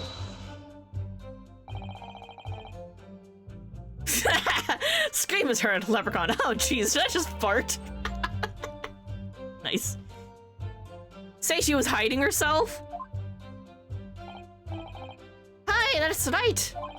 It was hard to see in the dim lamplight, but she was all curled up in a wee ball. When our eyes met, well, my heart nearly stopped beating in my chest. You're really overacting this. Still in all, I pulled her out from under there and sat her on the seat opposite so I could have a wee chin wag with her. Seat opposite? That's right, just next to the dead gentleman there. You sat this young girl next to a corpse, sir? Okay, yeah, that is a little weird. Well, as I'm sure I mentioned, a gentleman in my position can all too often find himself in mortal danger. So, needed to find out just who this urchin was, you see. While I was in the middle of talking with her, I heard another scream. A fella's voice this time. Presumably that scream was Mr. First, who was sitting on the roof deck seats. Right you are again, I would say, sir. Looking down through the skylight, he must have seen this young girl and the gentleman with a knife in his belly. In other words, the previous witnesses did not, in fact, see you at all, Mr. McGilded. They believe to be yourself and the victim was, in fact, this girl and the late Mr. Mason. Hi, my lord. I was, as I think everyone understands now, sat at the back of the carriage out of sight.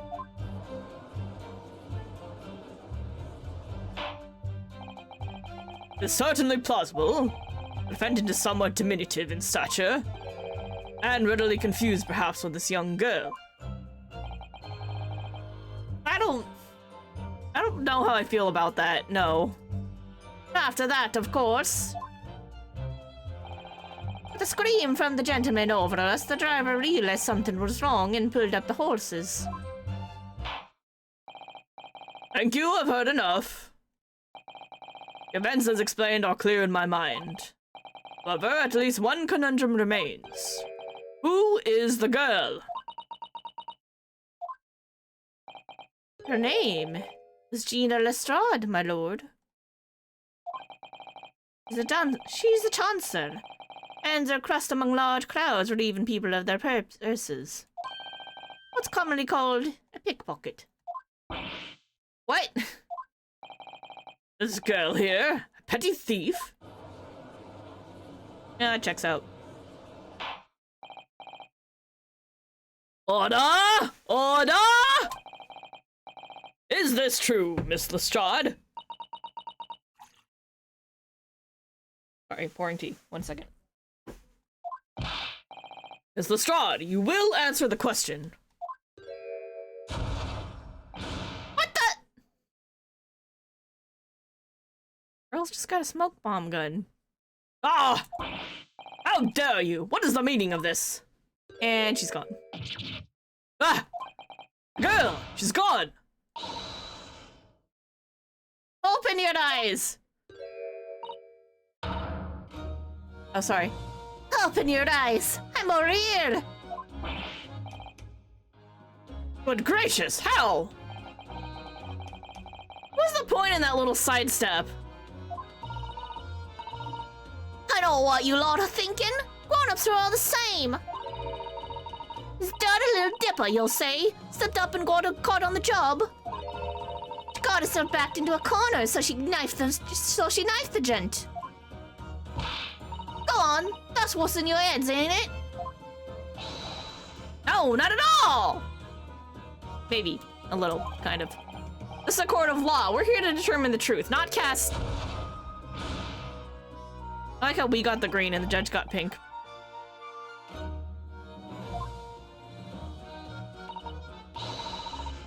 Look, knives are for cowards. Only thugs use weapons like that.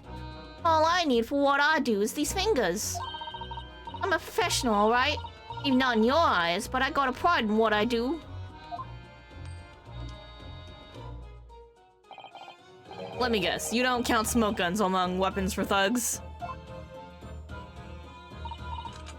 Oh, this? Yeah, this was in a bag I lifted the other day. Down where they keep the four-wheel drags. It's nice, isn't it? I like pink the best. Ah! Do not wave that thing in my direction again!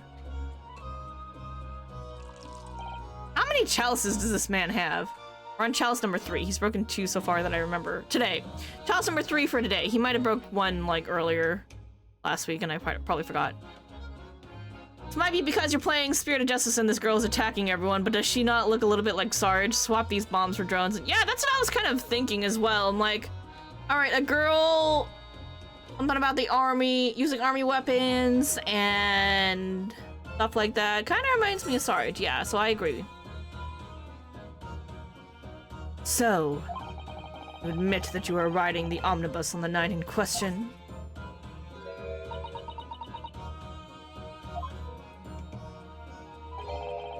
Tis alright, lass. You can tell him the truth now.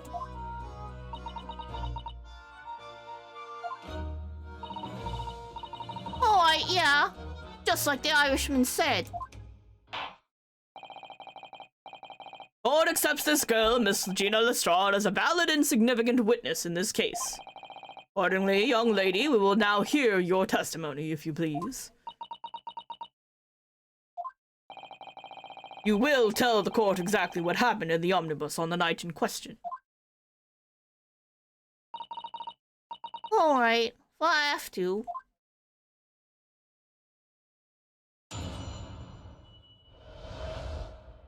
What the girl saw! So I snuck inside the carriage before they hooked up the horses, just like always. But it was a right old waste of time. I got nothing to show for me troubles that night. I'll tell ya, you can't see a blind thing in that hiding place. It's pitch in there. Then after a while, I hear this loud bang. Nearly jumped out of my skin, I did. And the scream just came out. Because of that, the swell found me. It helped me get away, mine.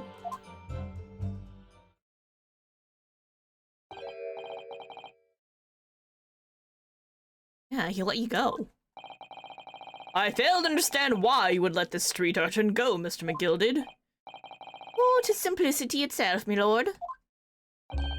See, she couldn't possibly have killed the other passenger. I knew that for a fact. Yeah, 'cause she's under your butt.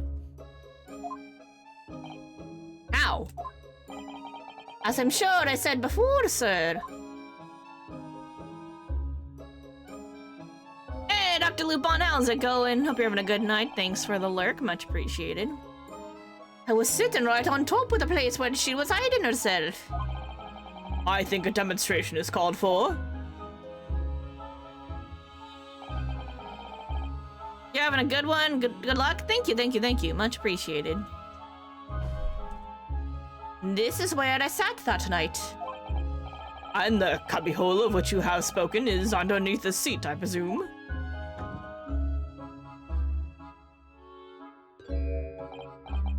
Yes, it does appear they're just large enough to accommodate someone of this girl's stature. Aye, but of course, the wee lass was stuck in there. Because I'd parked myself on the seat for the duration. Ah! So, you see, that's why I let the last bolt. I knew that if the police found her there, I'd automatically assume she'd done it. I couldn't live with myself if a young life was ruined when all the time I knew she was innocent. Even though you must have realized your action would result in your own innocence being called into question? That's actually very kind of him. Not at all, my lord, not at all. I knew in my own heart that I was innocent.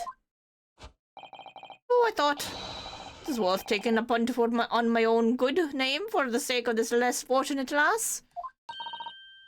My goodness. What a perfect gentleman! My lord! This fine example of a man cannot possibly be guilty of a heinous crime like this. Change your vote. Change your vote. I'm ashamed of myself for ever doubting you, sir. Woo! Yay! One more vote. One more vote. With calm, calculated reasoning, one arrives clearly at the truth every time. Hell yes! Ah, how the turns have tabled. Yeah, I said it. Saints alive! All 6 members of the jury consensual in their leaning to a verdict of not guilty? We still don't know who the murderer is, though, so, like, this can't be over, right? Because we didn't actually catch the right killer. There's no way that this ends here. Mr. Naruhodo, this... Well, it must mean... It must mean what? That we're victorious. Just don't get ahead of yourself. We've won? Are you sure? Objection! There we go. Hey, Lord Jerkface. Sight of my iron-heeled Wellington offends. Pray do forgive the discourtesy.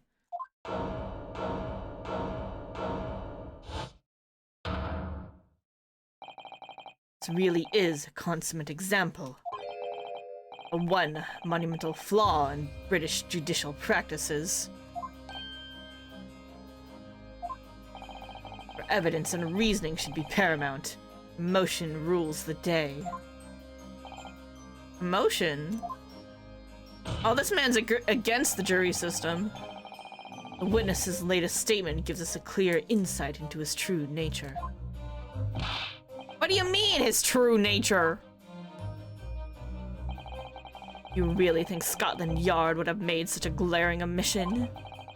After the incident, the omnibus was comprehensively searched by officers of the police.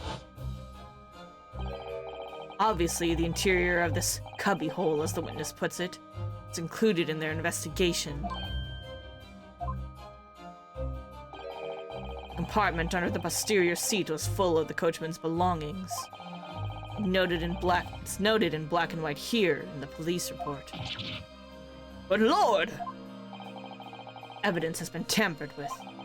And in order to corroborate Mr. McGilden's story, someone was unlawfully removed everything from under the seat.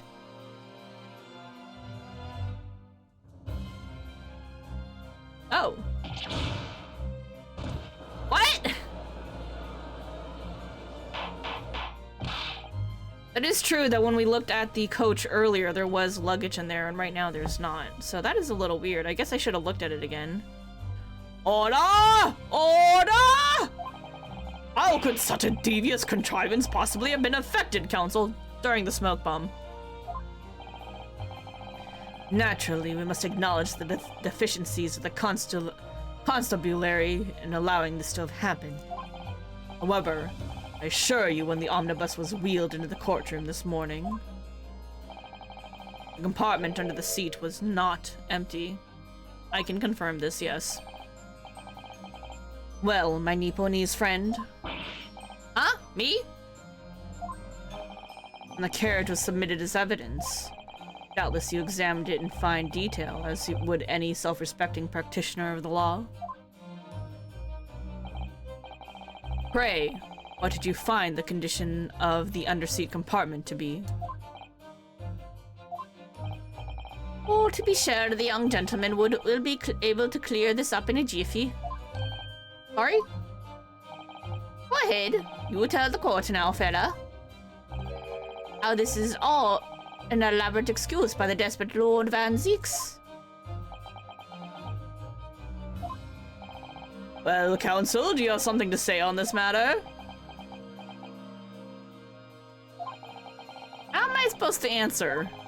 What can I say about the state of that little compartment under the seat in the omnibus? It wasn't empty. We have to be honest here. We are all about the truth. It was not empty, but it wasn't full. Wasn't empty, but it wasn't full. I really don't know if giving this answer is helping my case as counsel for the defense. But as far as I remember, at least, when I first examined the compartment, I'm fairly certain there were a number of articles inside it, yes. Are you sure, counsel? Anna, be whist! What are you saying now, you daft daw?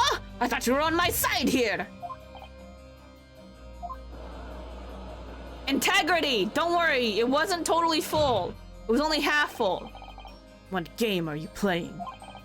Your task is to defend the man in the stand. No, my task is to find the truth. I still believe he's innocent, but it also wasn't totally empty. Why would you say something to compromise his position?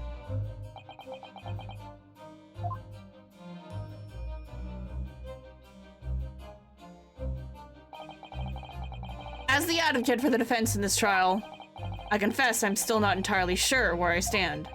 But it seems to me that I should state what facts I do know as clearly and honestly as possible. Interesting. Hey, have you never met an honest lawyer before? Man, you must be, like, so shocked right now. Oh, this guy's not altogether pleasing, fella. I'm simply telling the truth, Mr. McGilded. Well, don't forget that you're supposed to be representing my best interest here, lad. Now then. Fella's memory is a curious thing and not altogether reliable. No, the court must consider the facts.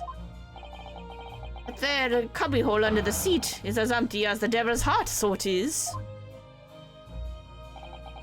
You think perhaps it would be in your best interest now to admit that you might have been mistaken? Why? Why do I feel like something's not right here? I should like the jury to weigh in on this matter, I think.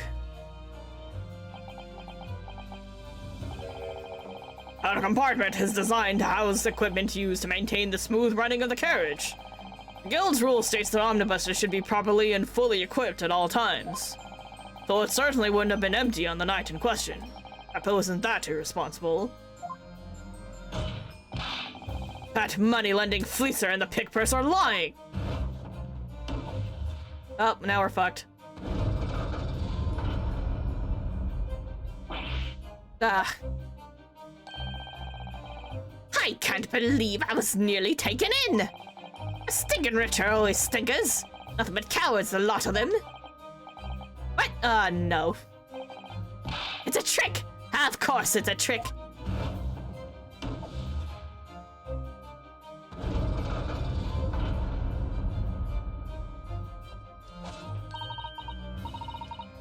Quite so. I must concur here.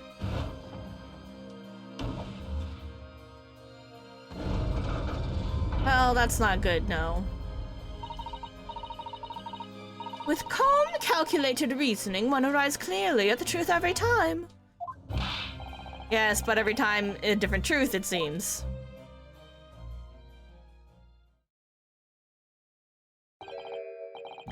My lord, I humbly exhibit the scales of justice. Clearly, a verdict of not guilty at this time would be wholly inappropriate. Thank you, counsel. But before we proceed any further, there is the matter of the outstanding cross-examination.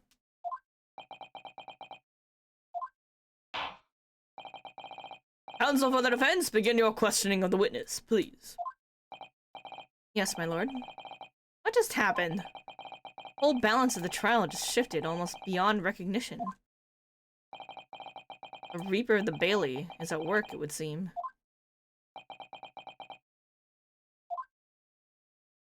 It's okay, we just gotta break him in like we did Edgeworth and get him to understand that the truth is the most important thing in the court. What the girl saw. Alright, pressing everything.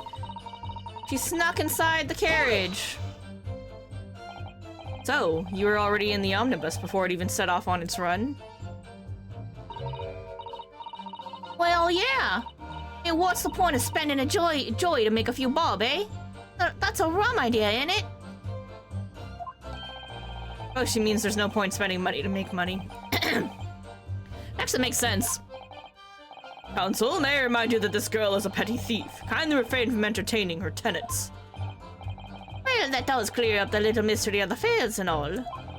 4 paying passengers at 5 pence apiece make the 20 to which the cabin man testified. And 1 little scapegrace riding for free. Red conch of a driver always goes for some grub before its last run, I see. That's when I slip into the carriage and get myself in under the seat. Nice and easy, right? Your hiding place is a storage compartment. Full of equipment for the coach, no?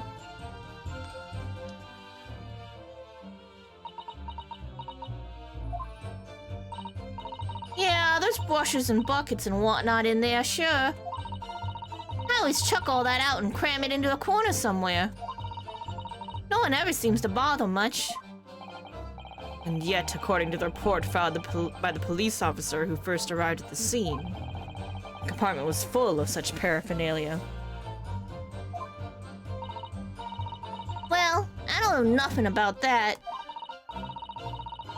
Like I said, I moved all that stuff out so I could hide under the seat. That's all I can tell you. It seems we've reached the end of that line of inquiry. Continue.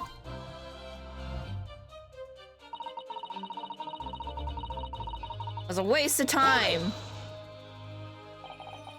A waste of time? Why is that? Well, most nights I'm on me. Most nights I'm on me own, and the God permit at least some of the time. I beg your pardon. Did you say God permit? Oh yeah. Well, that's what my kind call it. You'd call it the omnibus, I suppose. Point is, any normal run, the carriage ain't got no one in it for a while. And that's when you come out of your hiding place and get away. That's it. Only that night. Cole was sat on me seat from the start. And he didn't budge all day, did he? Not 1 inch. I was totally stuck. You mean to tell us that you were present in the carriage for the duration? You were under the seat the entire time while events unfolded in the enclosed cabin? Yeah. Right, mister? To be sure. I was as shocked as anyone. You don't expect to lift the cushion you've been sat on and find a child now, do you? Huh. So this Miss Lestrade couldn't possibly be the culprit then.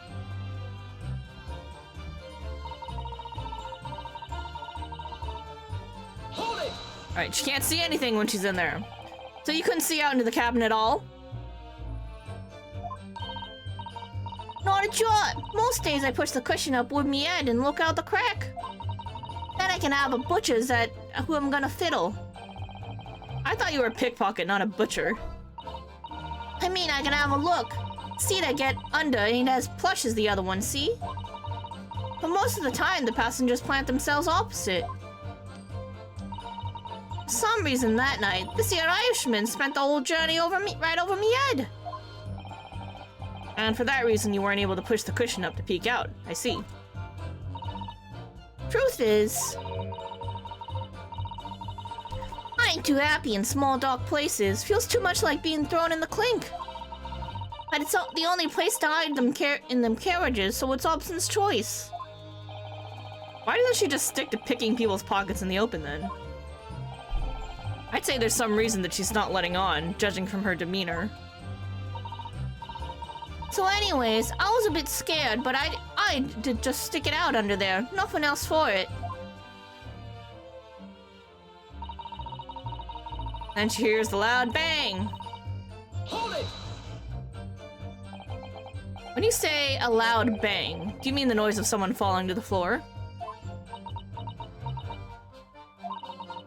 Would have been, I suppose. I don't remember so well. Point is, it made me jump. And you let out a scream involuntarily. That's right.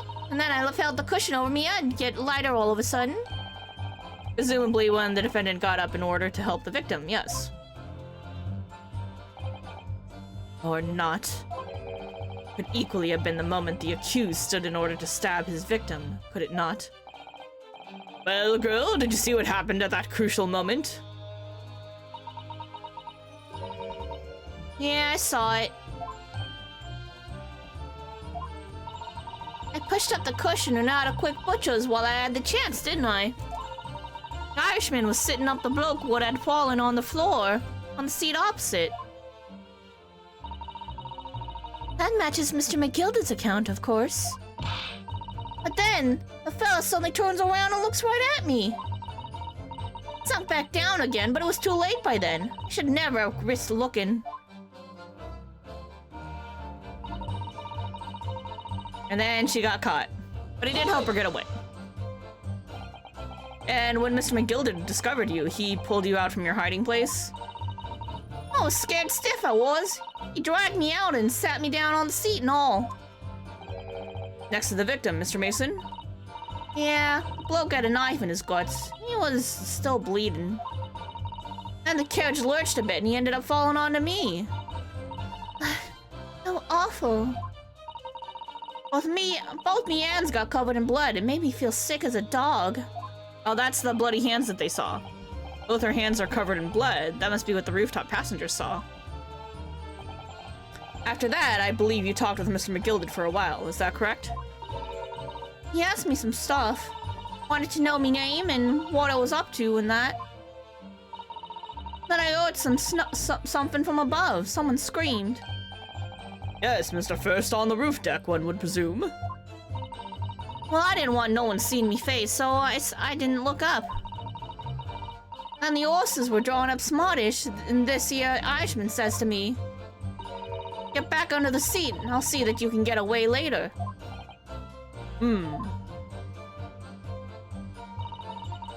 All 6 members of the jury had decided the defendant was innocent.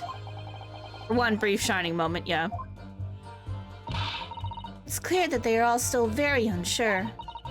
We could just find some conclusive piece of evidence among this new testimony. I'm sure he would clinch the verdict we want. Yeah, I think you're right. And I have this niggling feeling. Something's bothering me, but I just can't quite put my finger on it. Okay.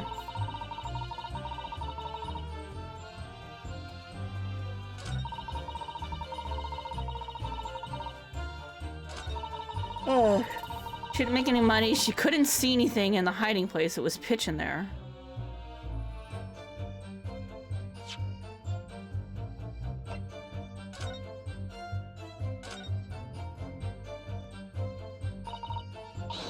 Let's go in. Let me look.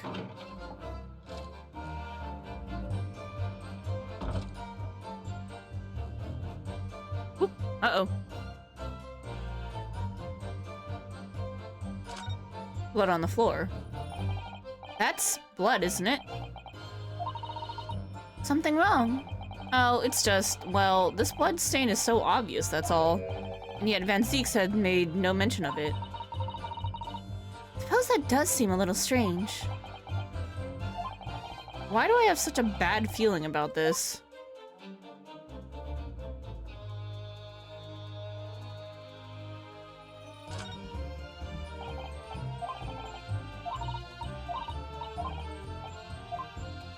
No, I wanted to look underneath.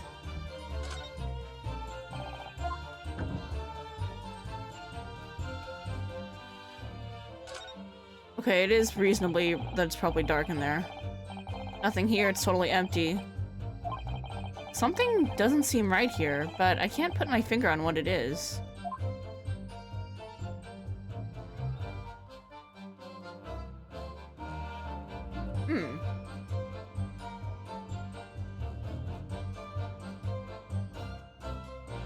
Wait, I don't think this bloodstain was here before.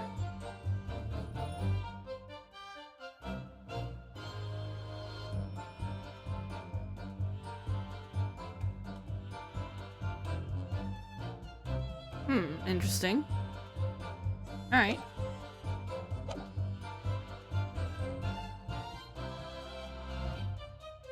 Can't see a thing in that hiding place, it's pitch dark in there. She heard a loud bang, and she screamed. And she got found, but he helped her get away.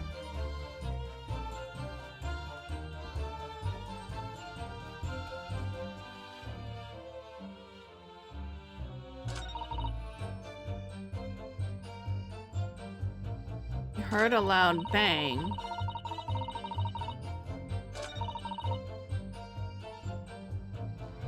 She got nothing to show for her troubles that night. Yeah, because she was stuck in there the whole time.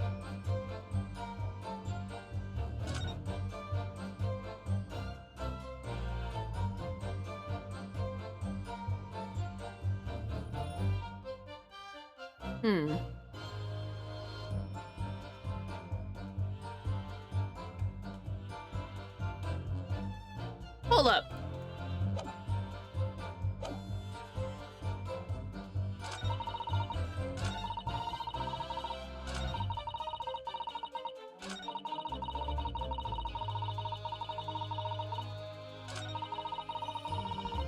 Isn't she playing with something shiny?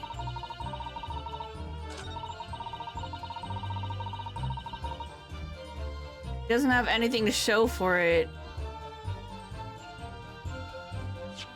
Hold on. What if the shiny thing that she was playing with that I thought was a coin was actually, in fact, a button from Mr. Mason's shirt?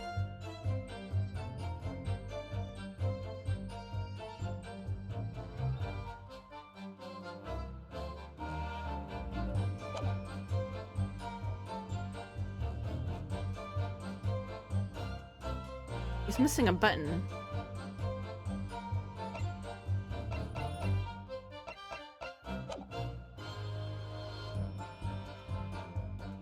Hold it! Let me look at this again.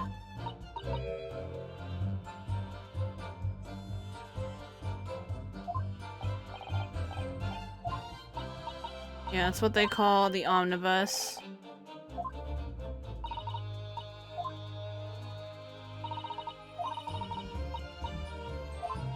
She was totally stuck.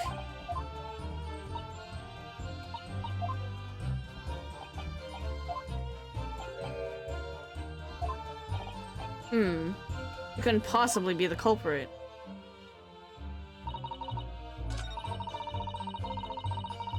Alright, first save.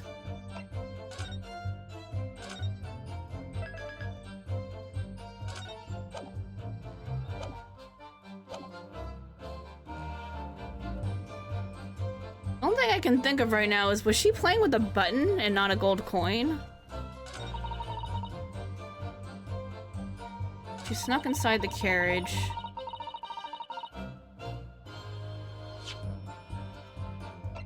You really get nothing to show for your troubles?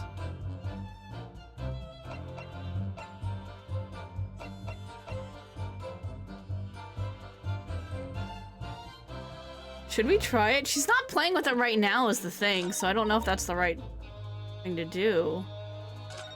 Can't see anything in there.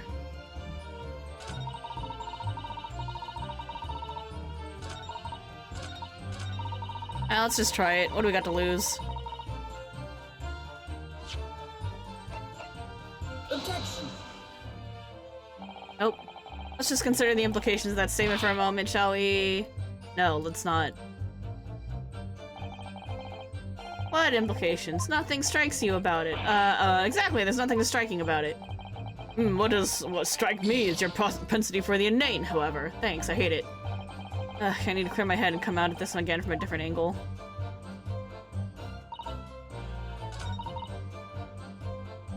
Can't see anything in there.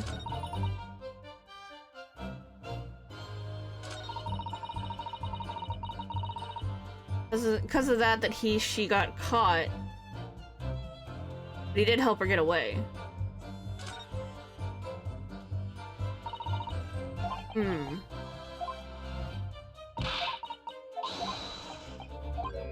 Something's bothering him, but he can't put his finger on it. Yo, I don't know either, man. Let's see. Hold it! She takes everything out. There we go, now she's playing with it. Yeah, that is actually a coin, never mind. It's not his button.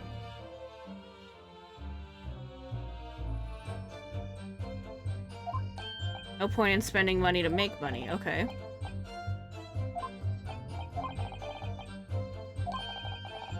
And one little scapegrace riding for free. The red conch of a driver always goes for some grub before his last run.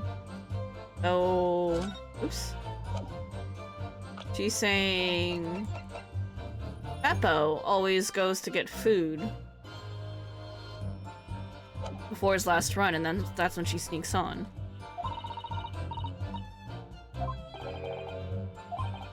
All the equipment of the coach.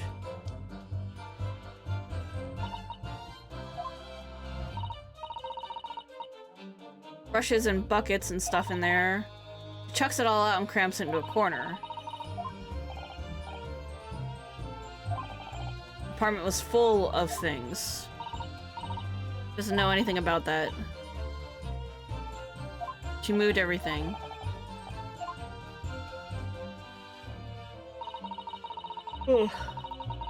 She says she moved everything. She snuck in before they hooked up the horses.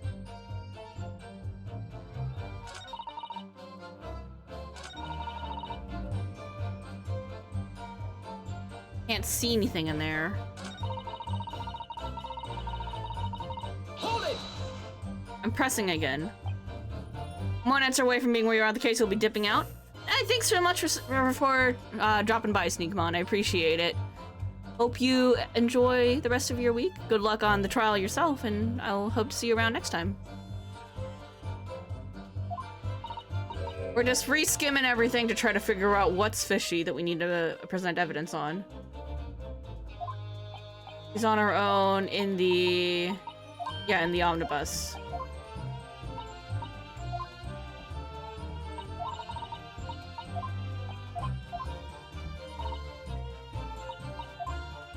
Yep. And she couldn't get out because he was sitting on it. She couldn't possibly be the culprit. You can't see anything in there. Couldn't see into the cabin at all.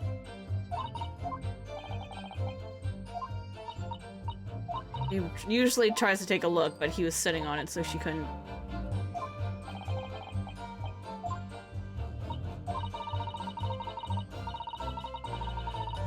Well, no.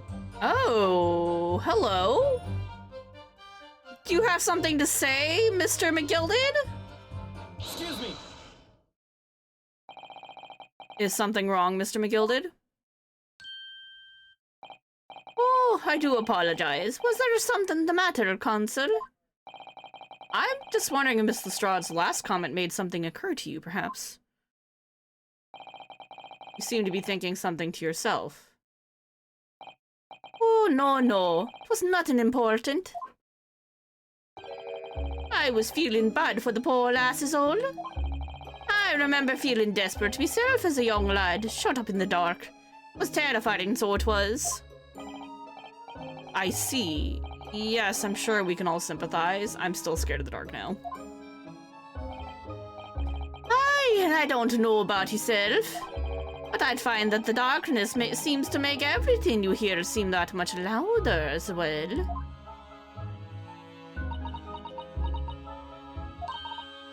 Yeah. I suppose it does, maybe. Miss Lestrade! Did you hear something that night? Anything? An unusual noise, perhaps?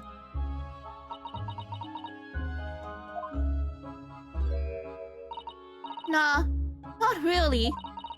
All I could hear was the Irishman snoring.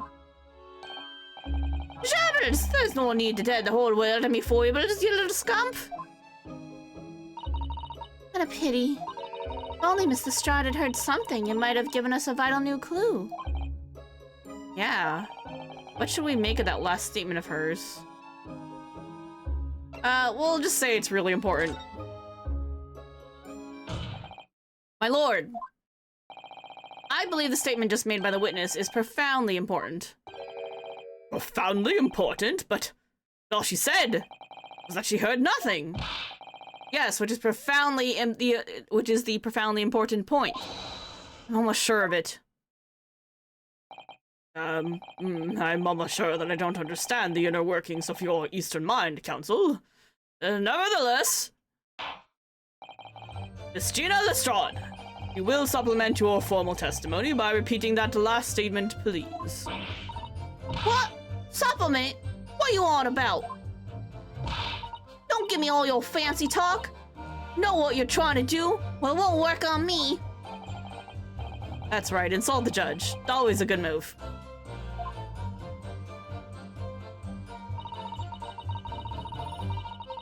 Straining me ears to work out what was going on, but all I could hear was snoring. Hold it! So, you were straining to hear what was happening the entire time, since the moment you hid yourself? Not exactly, no. Sorry? Well, there was no one in the cabin to start with. I could just push the cushion up and out the butcher's to see what was what. But then, when I saw the swell getting on, I got me head down so he didn't notice me. And Mr. McGilded sat on the seat under which you were hiding, correct? Yeah! Would you Adam and Eve it, eh? What a mug! All I could do was listen. I was waiting to jump out of there as soon as I heard him leave, see? Well, would he? Not likely. Even though we stopped here and there, I never heard the door open. I just had to stay put and listen to him driving his pigs to market, snoring like an old dog he was.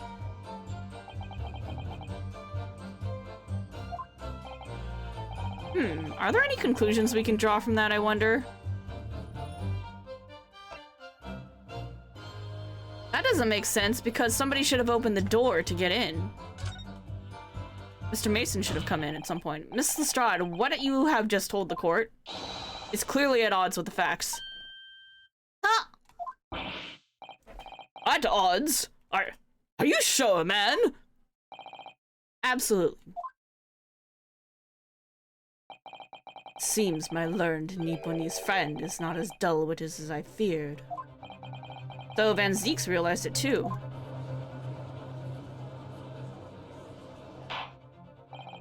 Counsel? I must insist that you bolster your claim with evidence, or some complicit party's name at the very least. Yes, my lord. I expect you to demonstrate this alleged contradiction to the court.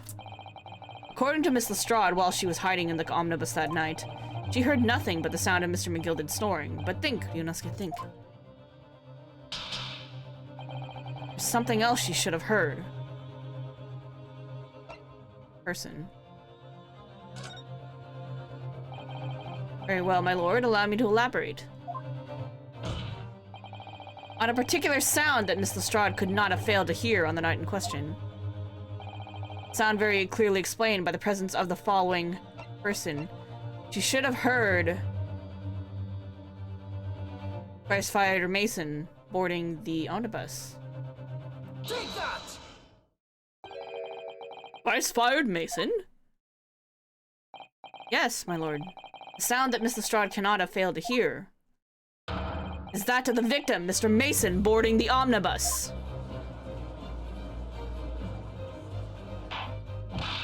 Order! Order! Explain your reasoning, counsel. Miss Lestrade, allow me to confirm something.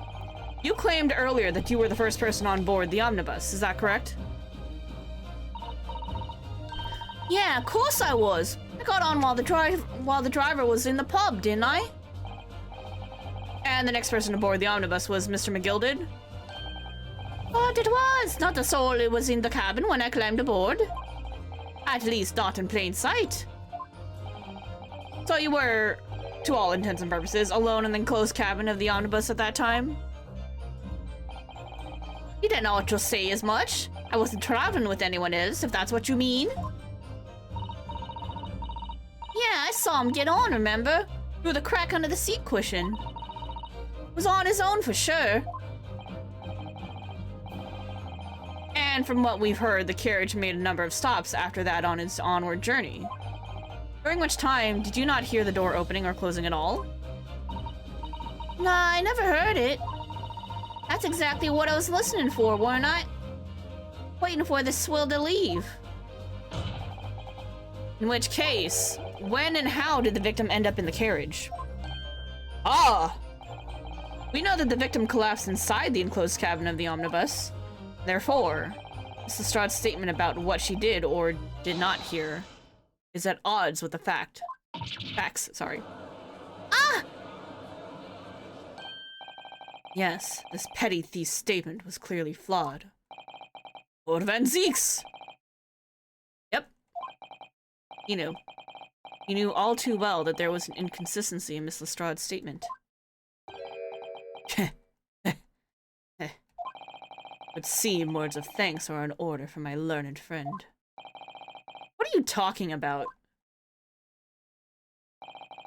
You have demonstrated matters impeccably.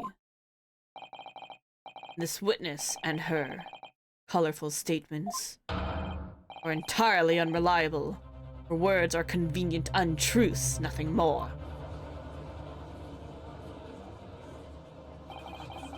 He's dead right. How could the victim possibly not have been boarded the omnibus? That makes no sense whatsoever.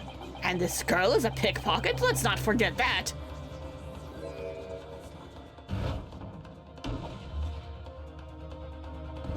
Shit, no! Ugh, she didn't even say anything.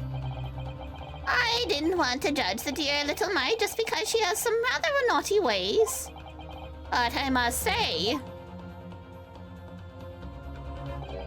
I can't abide liars. Neither can I! Mr. Foreman! I didn't want to judge the girl just because she has some less than salubrious ways. But I must say, I cannot abide liars. Oh, we're about to get fucked. Ugh. Mr. Naruhodo, that's 5 jury members leaning towards guilty.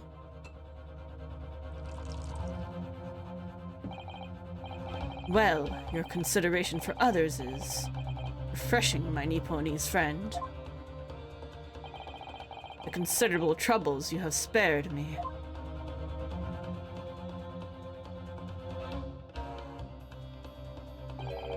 Yes, very refreshing.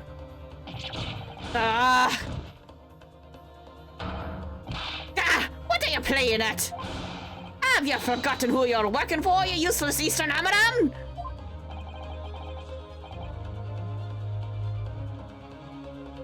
Shoot. Oh my god, this is so creepy, it's distracting.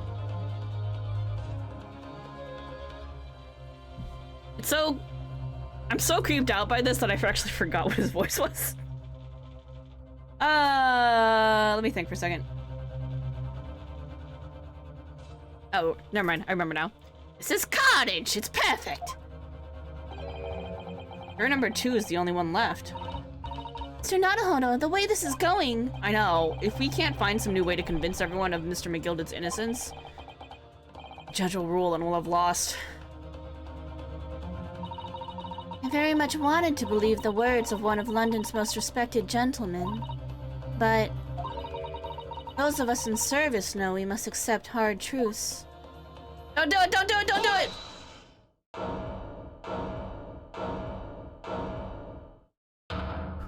Thanks, Yunosuke. Yes, the witness's last statement seems to have been revealed as a critical inconsistency in her story. However, we consider the possibility that her statement is in fact the truth. It may shed an entirely new light on this whole case. What are you saying? Counsel! I'm sorry, sir? Whatever do you mean? Counsel, I will not tolerate you attempting to prorogue my education. Explain yourself at once. When the accused boarded the omnibus on the night in the question, the victim was nowhere to be seen. Subsequently, the carriage door was not heard opening a single time, testified by the witness in the stand. And yet the victim's body was found inside the carriage. If this petty thief's words are to be believed, how do you explain the victim's miraculous appearance inside the cabin of the omnibus? They probably got on at the same stop.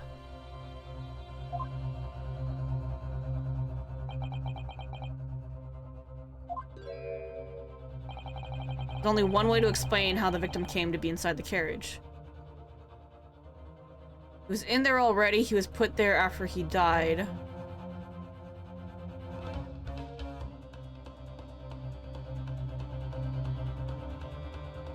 There's another entrance?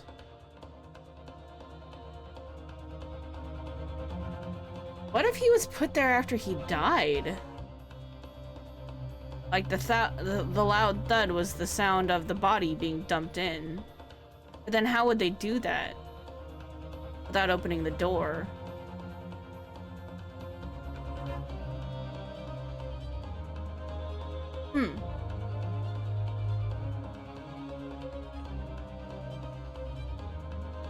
What if he was already in there?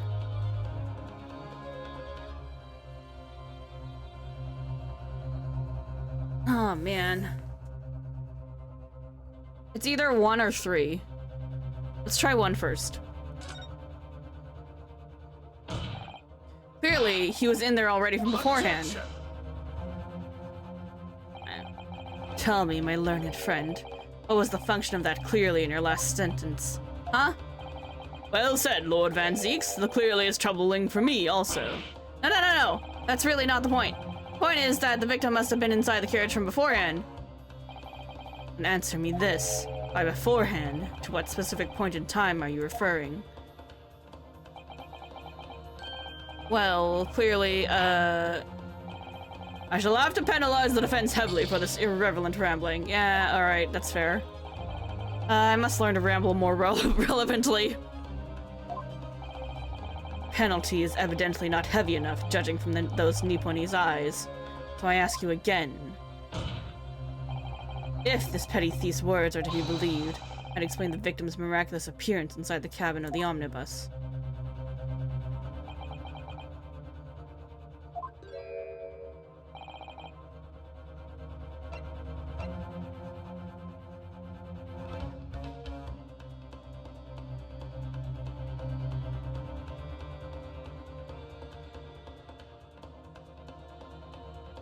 How would he have been put there after he died, though?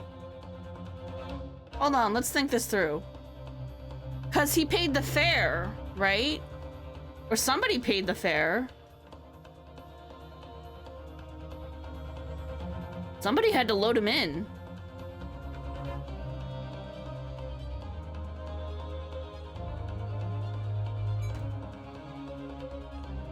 And the door was locked from the inside. Could there possibly be another entrance? I don't think so. Court record.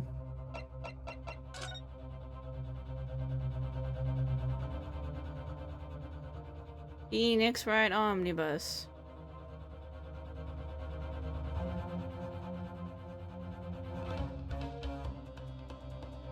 Can't look underneath.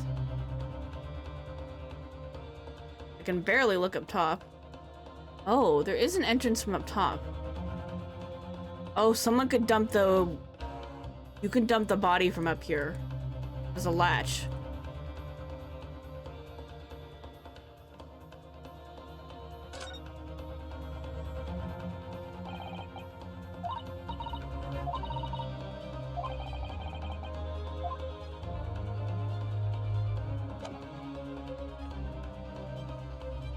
There's another entrance. There is an entrance from the top.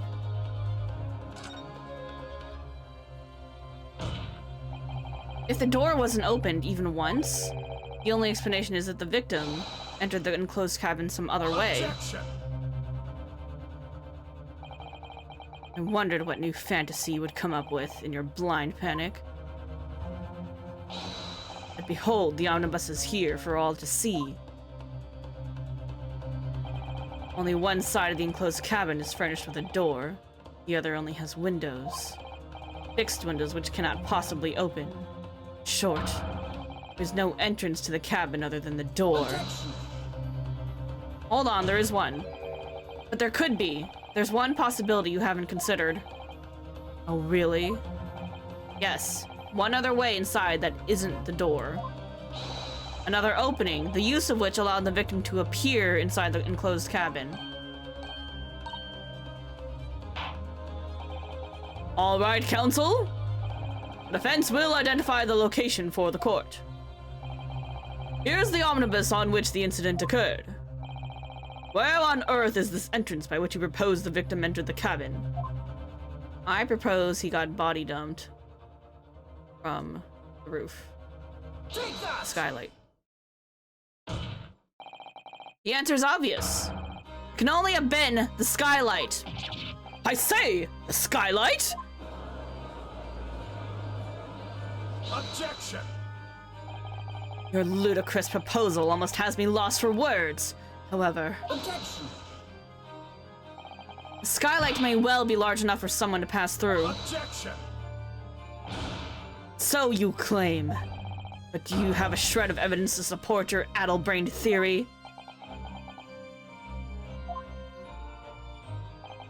Both Mr. McGilded and Miss Lestrade said the same in their testimonies. They each claimed to have heard a loud thud, such as the noise made by someone falling to the floor. Yes, which has already been explained, as the sound of the victim falling from his seat, having been assaulted with a dagger. Yes, it has, but wait a minute. Hold on. Here's the problem with this. If he came down from the skylight, he must have been sitting upstairs because the cabin was locked from the inside. That means one of these two jerks, or possibly both of them, stabbed this man and threw him into the cabin for Mr. McGilded to take the blame. One or both of them did it.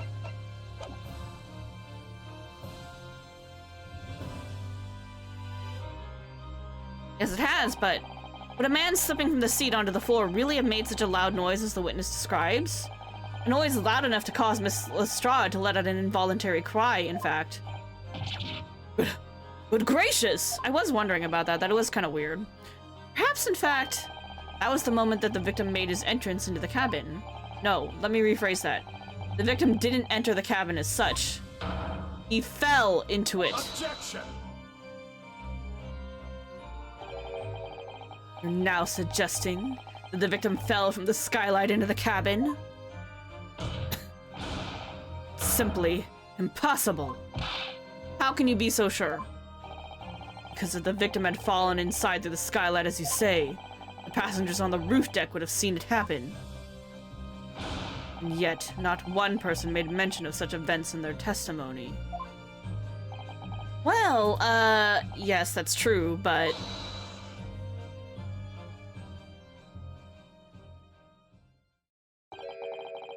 Might a humble fella make a wee comment here? Mr. McGilded? Be sure now, the two fellas who were sat on the roof that testified afore had no to know the victim falling through the skylight. But it seems to me, my lord, it is not so much a case of them not saying, but... Aye. It's a case of them being unable to say. What? I think perhaps the two fellas will be having something of a compelling reason not to mention what happened. Would you not agree, fine ladies and gentlemen of the jury? Oh my goodness, surely not. Those two chaps on the roof? You mean the one who stuck the knife in the man were... Ah!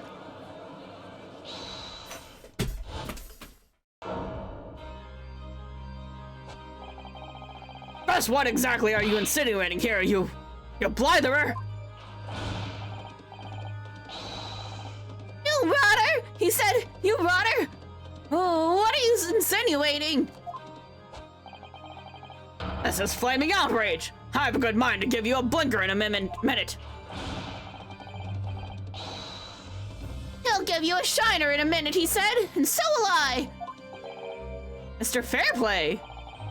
You're effectively accusing me, city gentleman and well-respected banker. And me, a very angry hatter! Suggesting that someone like me could have stabbed that man in the guts, it's a disgrace! It's scandalous, I protest! I protest in the strongest possible terms! That's right, I protest too! How about you, you rotten scoundrel!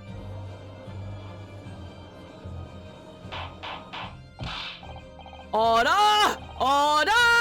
Order! This is not the time, witnesses! I will not permit this wanton invasion of the stand. Return to the anteroom at once. But this is beyond reason, my lord. It's outrageous. It's very hurtful, you know. My lord, if I may comment. Go ahead, Lord Van Zeeks. It was the defense that incited this outburst from the witnesses. My learned friend has seen fit to abandon all protocol and accuse the witnesses without proof. Accuse? I never intended to. It seems, young Nipponese, that your comrade of the English tongue is wanting. Sorry, command of the English tongue is wanting. I propose to this court that the victim fell through the skylight from the roof deck of the omnibus. That hypothesis cannot possibly stand without the rooftop passengers being aware of the events. You have branded these gentlemen liars. You have intimated their criminal... You have intimated their criminal guilt. In our British courts of law, that is what is termed a baseless accusation. I know it was rash to put this idea forward without any actual evidence, but... You can't just dismiss it without a second thought. What are we wasting time for?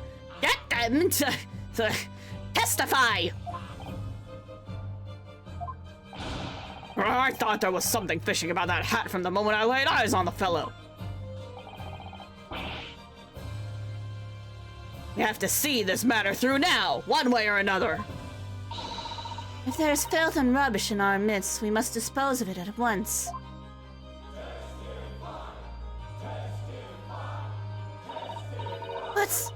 What's happening, Mr. Naruhodo? Spectators in the public gallery they're in a complete frenzy. Mr. Fairplay and Mr. First. My lord. You will take the stand again and make another formal testimony. In reference to the indictment brought by the defense. Yes, my lord. I didn't come here for this.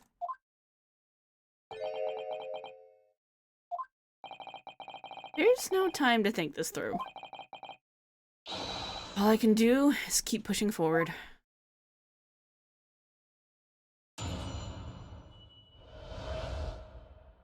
Refuting the accusation. We're the only two people up on that roof deck, dead or alive. I can swear to that. Anything had happened while we were sitting, don't you think one or the other of us would have noticed? In any case, neither of us know the first thing about the victim. We had no reason to kill the man. Skylight was shut the entire time, I tell you. We couldn't possibly have opened it. Couldn't you, though? You're so sure the victim fell through the skylight. Where's your proof?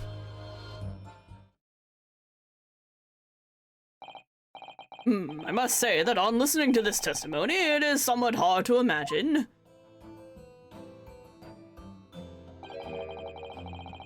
how either witness could have performed any malevolent act on this open rooftop deck without the other noticing forthwith. That's right, you see. We're innocent, I tell you! Although not logically, of course, the argument falls down if the two of you were in collusion with one another. What? Eh? According to investigations by Scotland Yard,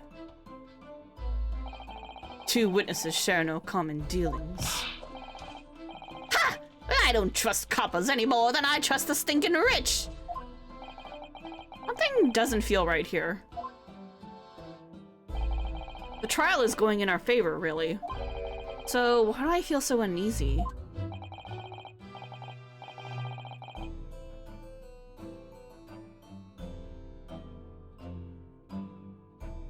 Okay, so one theory, if they're not colluding together.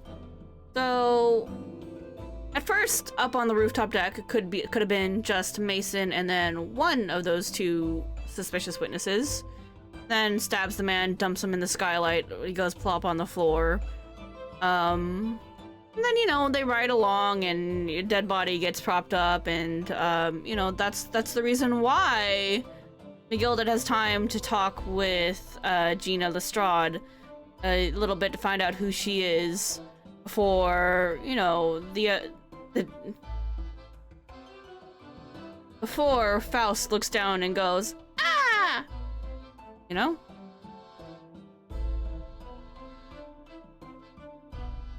That would explain why. That took a little bit of time, I guess. I don't know. Counsel for the defense, over to you. Your cross-examination, please. Oh, yes, my lord.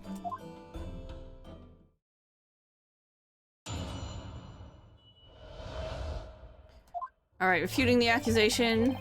You're the only two people on the roof deck that are alive. Hold it! So, at no time did the victim, Mr. Mason, climb up to join you on the roof deck. Absolutely not. Dickon! No question about it, he said. None at all. Oh, but yes, of course. I remember seeing them both. I saw the victim inside the enclosed cabin talking with this man here. Is this true, Mr. McGilded?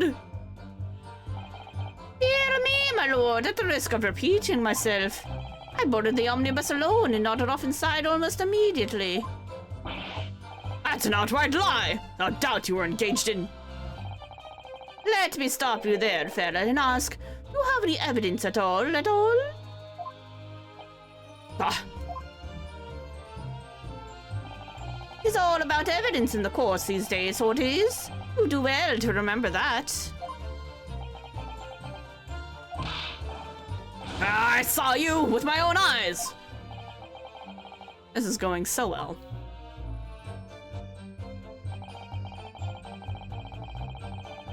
One or both of us, one or the other of them should have seen it, right? Right, okay, but when did you guys get on? Oh, actually, I think, it was said that Fairplay got on first and then Mr. Faust. Well, it was on the final run of the omnibus at past 10 o'clock in the evening. It would certainly have been quite dark, perhaps too dark to see clearly? Is this some kind of a lark? That's some kind of a joke, he said? Is this what this is? Or perhaps one or the other of you fell asleep briefly? Are you fair dinkum, sir? Are you serious, sir? That's what he said. It's impossible, I tell you. I'd give you the keys to the vault if you could fall asleep in that bitter cold. If you did match it, your eyelids would freeze shut and you'd never open them again. That's extreme. It was extreme, I tell you. And we had to put up with it because this man unlocked the door. Any true gent would have unlocked it and let me in when I knocked. Oh, he's salty about that, I see. I'm dreadfully sorry about that, young fella. But you see, I was away with the fairies and I didn't hear you at all. That's a lie. I saw you through the glass. You were talking to someone. Now, it was a cold night, so it was. People do be seeing things that aren't real in the cold. It's oddly surprising. Seeing things! Seeing things! Probably saw him talking to Gina, eventually. I believe we've reached an impasse here on this particular point. You! Don't take it personally now, lad. If I'm a suspect in this case, then it's only fair that you and the other fiend are too. Open and free competition is what a capitalist society is all about. This isn't a competition I should like to be involved in, really.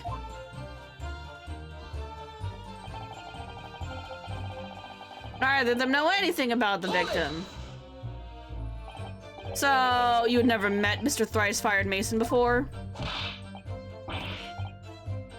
Oh, Loom, no! Not once! Never! But you both owed the man money.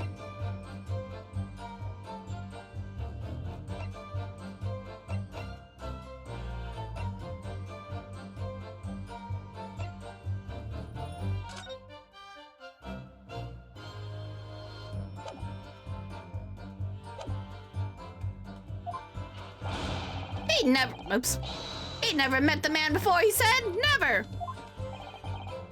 And you, Mr. First, had no particular prior dealings with the victim either? That's right, sir. I just don't have much to do with brickmakers, to be perfectly honest, sir. Okay, except he looks like he's wearing a hat made by you because it's stitched really weirdly.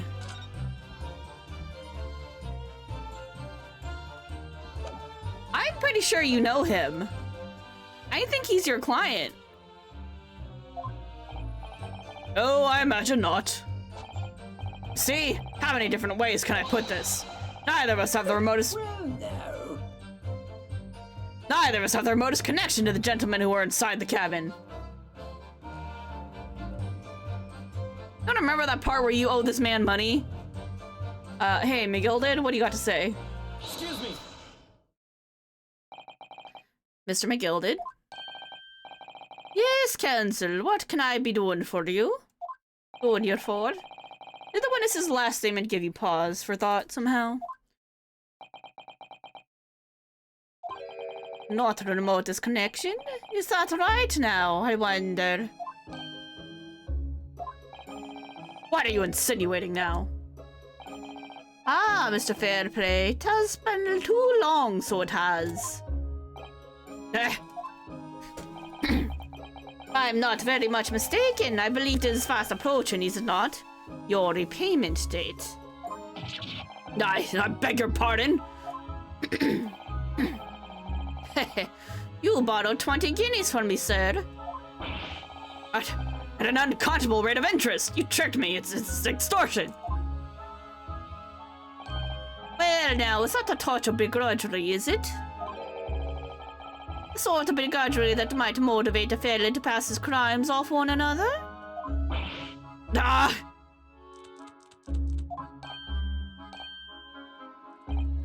And young Mr. First.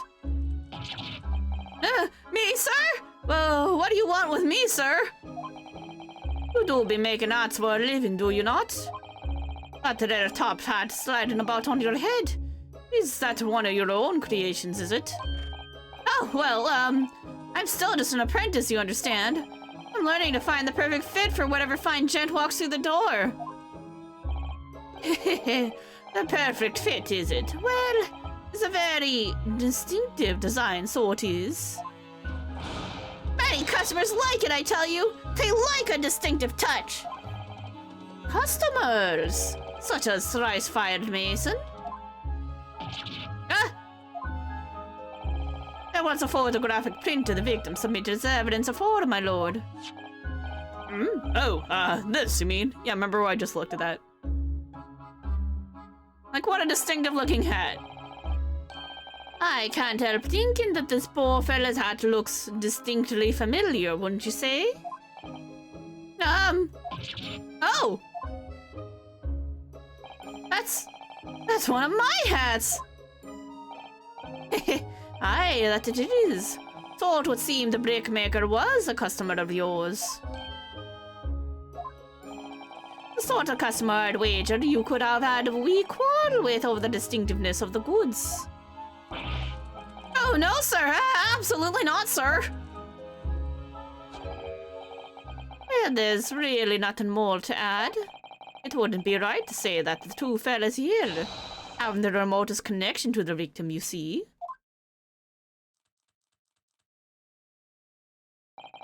I rest my case. You little weasel. Ah! He's better at this than I am! Gosh, Mr. McGilded has certainly been thorough in his research, hasn't he?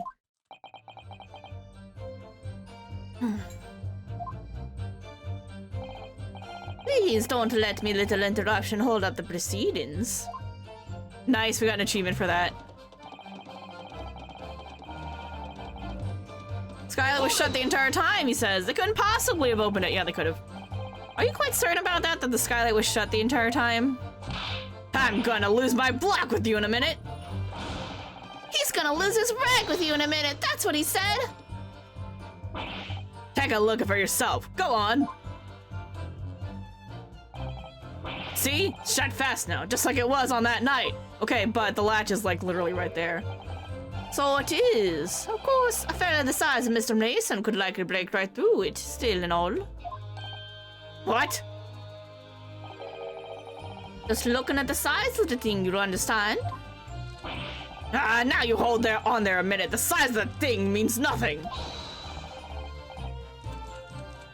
Not on its own. Let's consider the bigger picture here, shall we? Let's stop biting your cane, shall we, you weirdo? I was riding the omnibus on another occasion when, well, I broke wind, loudly. I shocked myself with it as it happens. He farted really loud. This is an unexpected confession, Mr. First. Oh, I just mean to say, well, the point is I tried to open the skylight, you see. But just my luck, I couldn't make it budge. The stench was terrible. Everyone was looking daggers at me, sir. One as red as a rouge, I did. Are you expecting me to sentence you? Oh, no, sir. The point is, skylight can't be opened. I tried and... When I was inside the cabin of shame. Hey, Neonica, thanks for the lurk. Yeah, you got something to say, Gina? Excuse me. You have something to say about that, Miss Lestrade.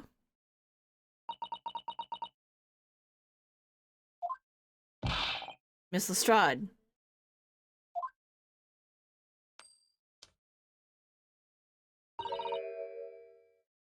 It opens. Huh? Skylight. That is what we're talking about, right?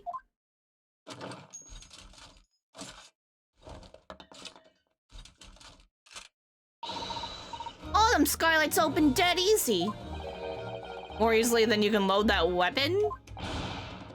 That's a lie, I tell you. Otherwise, when I broke wind, You opened it from the outside, you dingus. Can't do it from the inside, you mug. Oh! Look, a few weeks ago, I was up on the roof deck of one of them drags. I had a great haul. I mean, I had purses coming out me ears. Miss Lestrade, that is not the form. This is not the form to be eulogizing on the subject of your criminal activities. Well, anyway, I had a bit of a scare. When I lifted the last bloke's purse, he got wise to me. All four of them surrounded me, so I couldn't hop off the bus and leg it.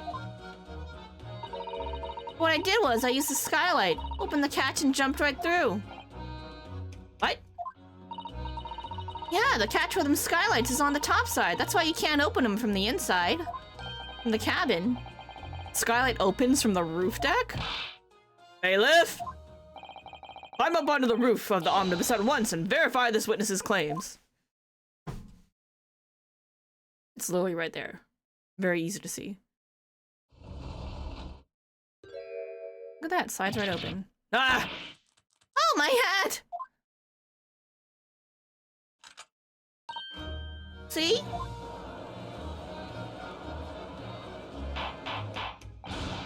Order! Order! Order! So, it appears that the street girl's statement is quite true. I don't believe it. The skylight opens. And from the roof deck. Mr. Naruhodo. This could be the clue we've been looking for. Well, counsel for the defense, please continue with your cross-examination. Yes, my lord. So the skylight opens. Perhaps I should investigate for myself.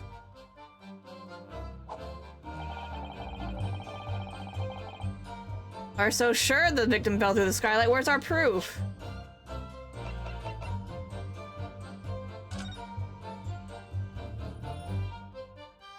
Gonna let me open it? Now can I open it? The skylight was fastened shut before. And now the catch has been undone. We should be able to open it.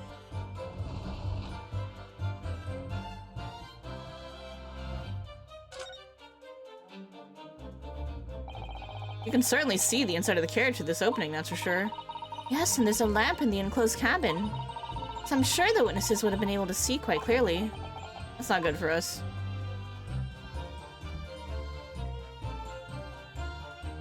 Ooh, look at that! That's blood, my dude! This is the roof deck? No. Under view of London streets from up here, some people sit all the way up here on bitter winter nights and the cold air rushing past them. Have to pay money to do so? Can't imagine how cold it must feel. That just made me think of something horrible. Can you imagine being dragged around the city in the freezing cold as punishment? Perhaps that is the real price you pay to stay out late. Okay, but, dude, that's blood.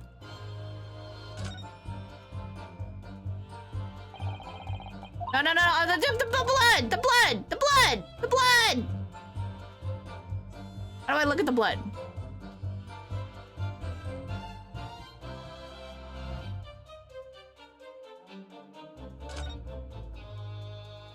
Look at the blood! No! Anyway, alright, it's fine. I see it at least.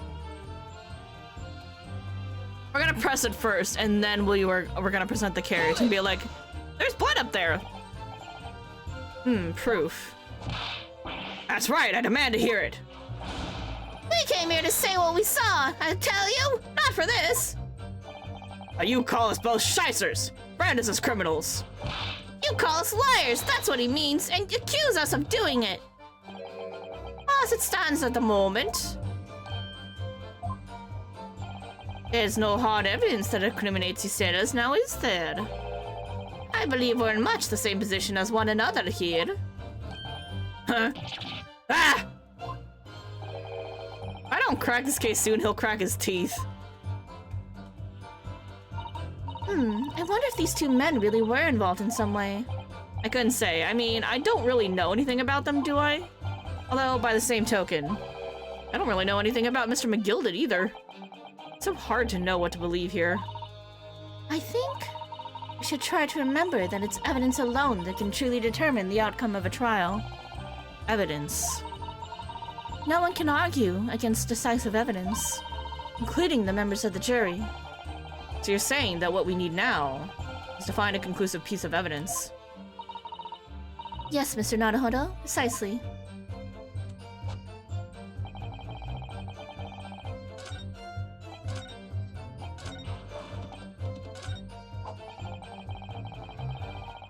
Where's our proof? Oh, I'll give you proof.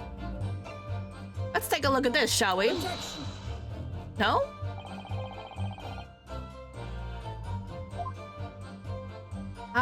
I get the blood from the skylight? Sorry, I failed to see the connection. Oh. Finally desist from that wide-eyed panic-stricken look you are wont to wear. Look. The only panic-stricken look I know!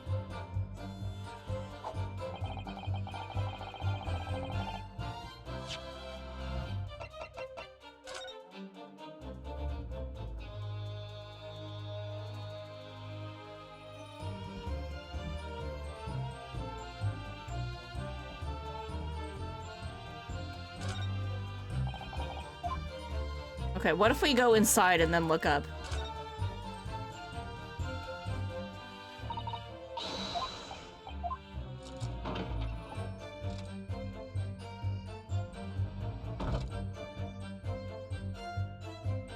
There we go.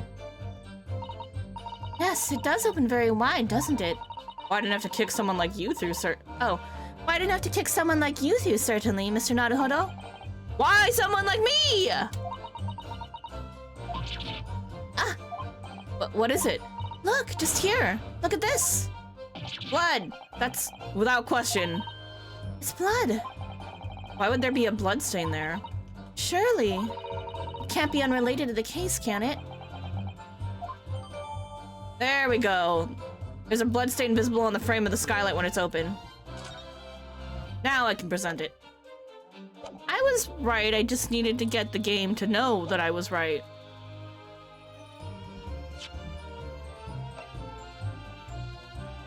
Objection! On the night in question, the victim was fatally stabbed in the stomach, and immediately afterwards, the victim's body was pushed through the skylight into the cabin below.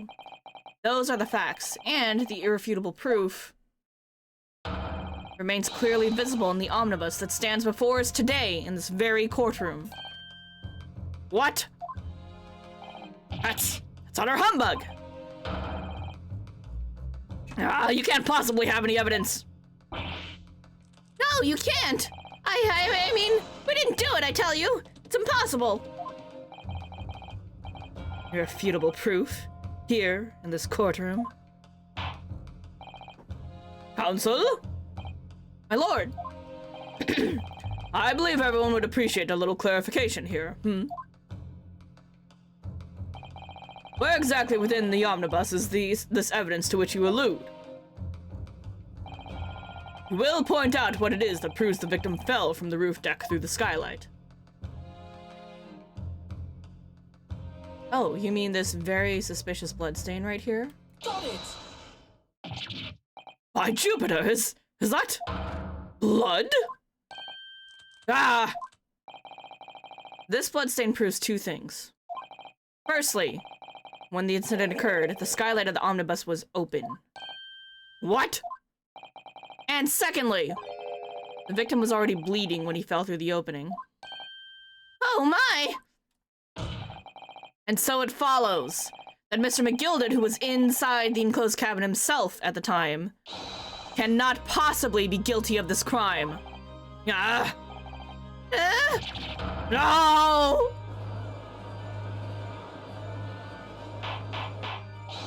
Order, order, order! Hold it!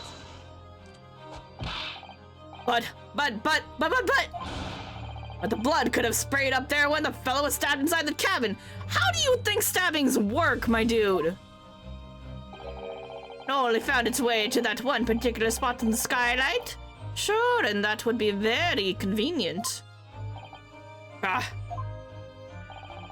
And let's keep in mind that the skylight can catch only And let's keep it in mind that the skylight catch can only be unfastened from the roof deck. I myself wouldn't have been able to open it now, would I? But... There's no way to know for certain, is there? The gent really fell through the skylight, I mean?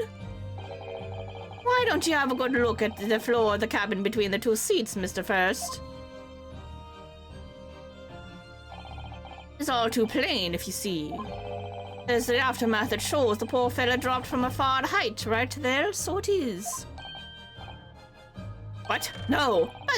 But it can't be. It's all lies. My fellow jury members! I think we can all agree that this is clear proof of the defendant's innocence, can't we? I believe we can, yes, sir. It's clear to me now where the filthy rubbish could be found in this courtroom. So, they thought they could pull the wool over my eyes, did they?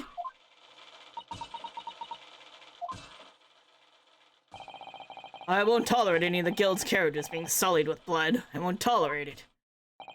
Oh, I always knew that nice gentleman who gave us the delightful park couldn't have done such a thing. On three then, everyone. 1, 2, 3. Objection! You jerk! What do you want now? Chilling performance, Mr. McGilded. Oh, and what would you be referring to there now, Lord Van Zeeks? Bloodstain on the frame of the skylight. Such evidence is null and void. What? Why? For one extremely simple reason. That smear of blood never existed. Did he forge evidence? Was it there? I mean, it was a different color than the rest of the blood, which was a little weird. It was a brighter shade of red, so it was probably added during the smoke screen. Objection! What are you talking about? It's there for all to see, and it's clearly blood. Objection!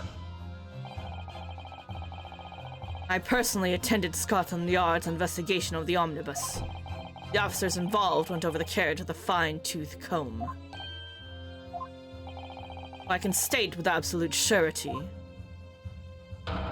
no such smear of blood existed in the carriage. At least, not until this trial began.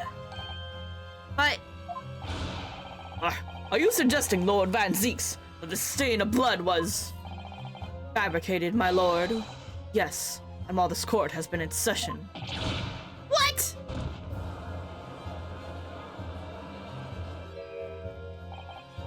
What a part of it? I must say, I didn't expect such a crude reasoning from a prosecutor of your standing, Lord Van Zeeks.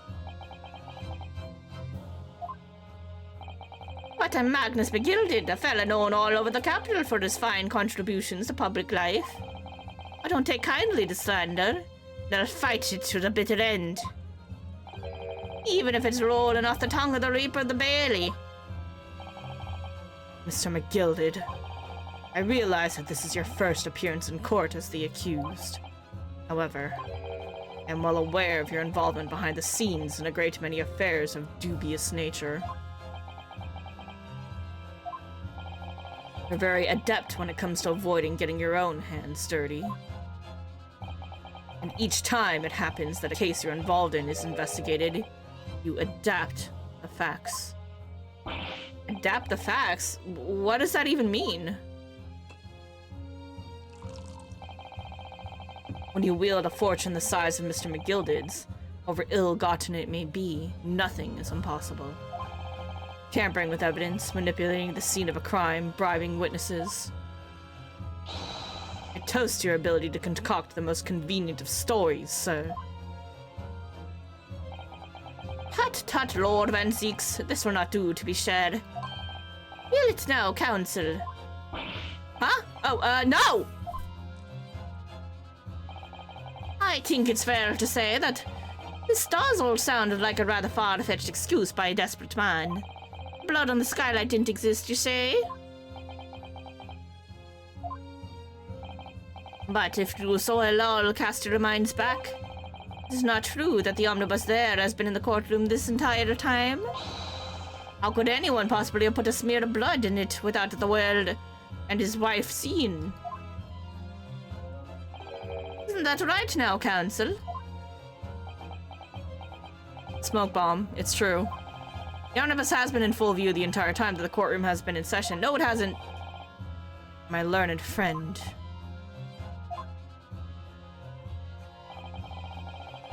Here's to hearing your opinion on this matter in your own words.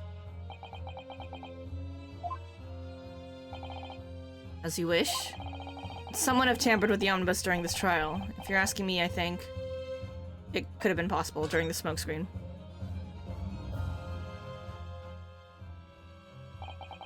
As a defense lawyer, it's my job to advocate for the defendant as best I can. But still, I feel as though there's something even more important at stake here, the truth. We gotta pass down the legacy to future us. There is no evidence to suggest that the defendant did as my learned friend suggests. However, in terms of having the opportunity to carry out the alleged tampering, there is one possibility. Oh! But gracious! Find yourself, counsel.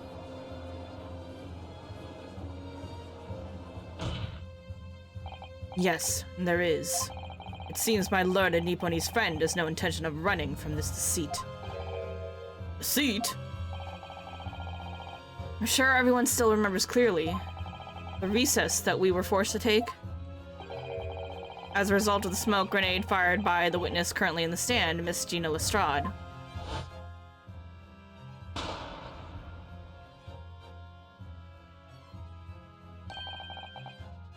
What is going on? Careful, Mr. Naruhodo. Cover your face. Bailiff, don't let the accused escape. Secure the omnibus. I hereby call an emergency recess. Bailiff, ensure the defendant is in custody and clear the courtroom. The courtroom was filled with smoke, and everyone was thrown into confusion. All of us were made to leave this chamber. In that brief interval under the veil of smoke and in all the chaos, it could have been possible to steal inside the omnibus.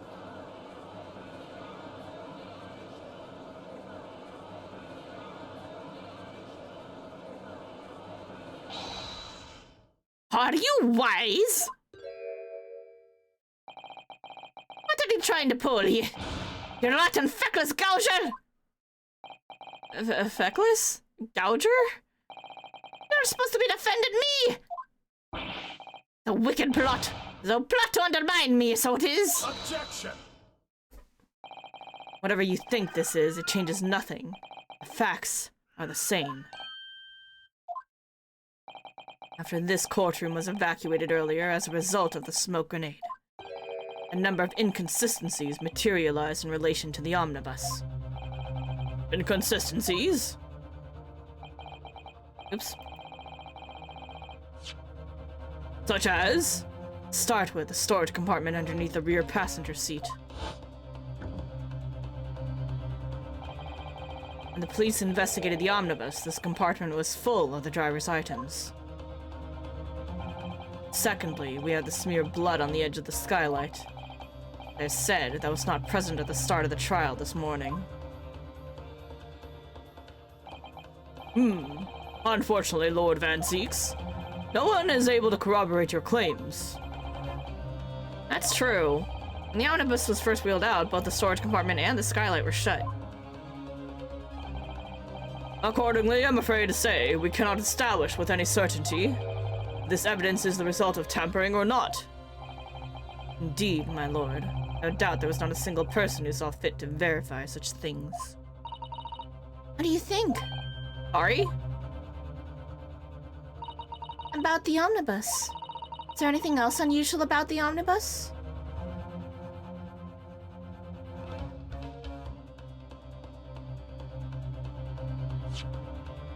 First we save.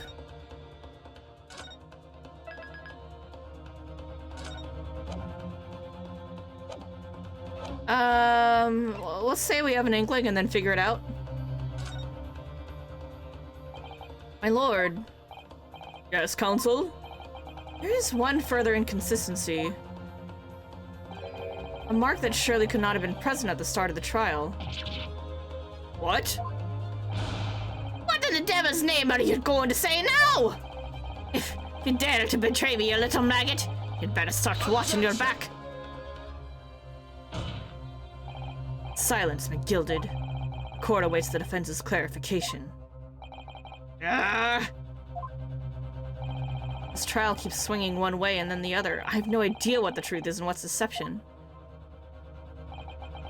What am I supposed to believe here? I shall have to ask you to elaborate, counsel.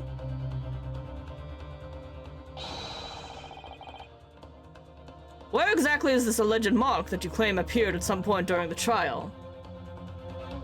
Yeah, it's the other bloodstain. Pretty sure I would have seen that earlier. Got it! If we consider that the victim fell through the skylight onto the floor of the cabin, you would certainly expect to find signs of blood where he landed.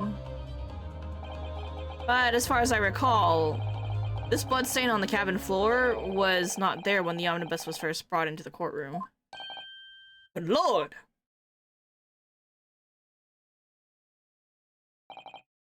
Yes, I do believe you're correct, counsel. Well said. Although, as advocate for the defense, one might say that was a very careless slip of the tongue.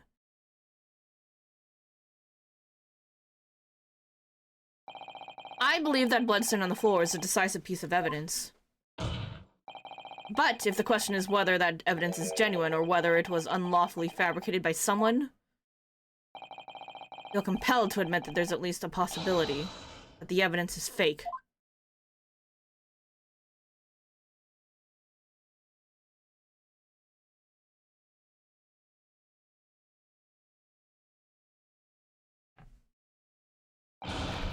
Ah! I made the leprechaun mad. This trial It's over. Mr. McGilded? I've done everything I possibly can to cooperate with the court, but it's all over now. But you're the defendant. It's over, I tell you.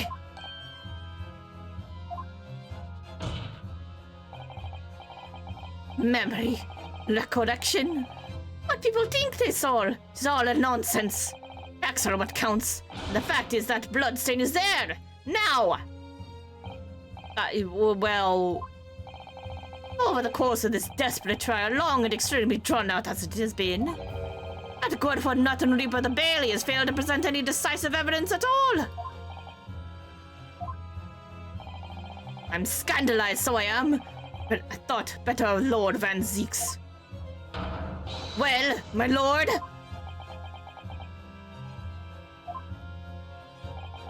I must concur with the defendant. The unaffirmed recollections of an individual not stand as evidence. At this moment in time, the particular bloodstain in question is very much in existence. And in the absence of any credible method by which to prove its alleged previous non-existence, I regret to say that it would be improper for this trial to continue. your lordship can't be serious. Lord Van Zeeks, what is your position? The prosecution, my lord, has no further witnesses or evidence to present. Very well. In that case, as I believe we have explored every possible avenue in this matter, I shall proceed to my adjudication. As a formality, I am of course obliged to confirm with the defense first. What formality? As things stand at the moment, it would seem that Mr. McGilded will be found not guilty. Yes? Which would mean we've won. Is that really the right outcome here? Is it really alright for the trial to come to an end now with all these unexplained inconsistencies? Counsel for the defense, your closing statement, please.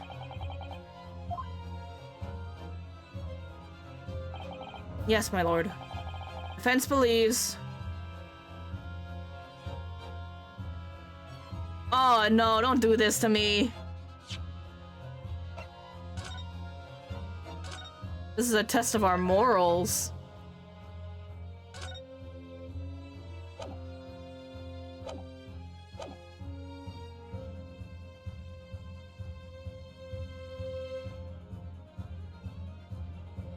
This is like that time with the, I think it was the second game, where our client was actually guilty and he was an asshole, two-faced jerk, and he was an actor. But we stuck an we sicked an assassin on him, so like if he was found not guilty, he would get killed.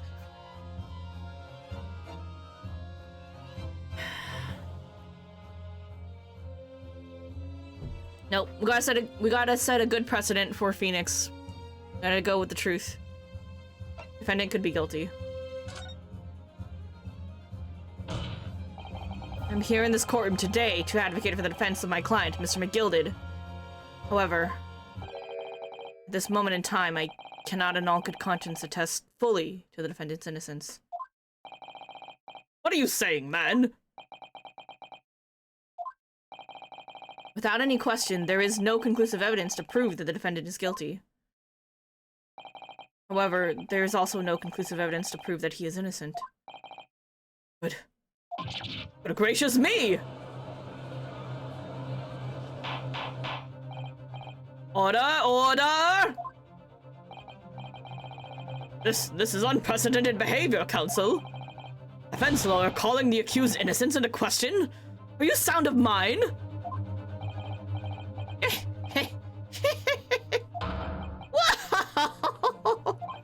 Oh, it was a grand decision to appoint you as my lawyer, so it was. A grand decision. What?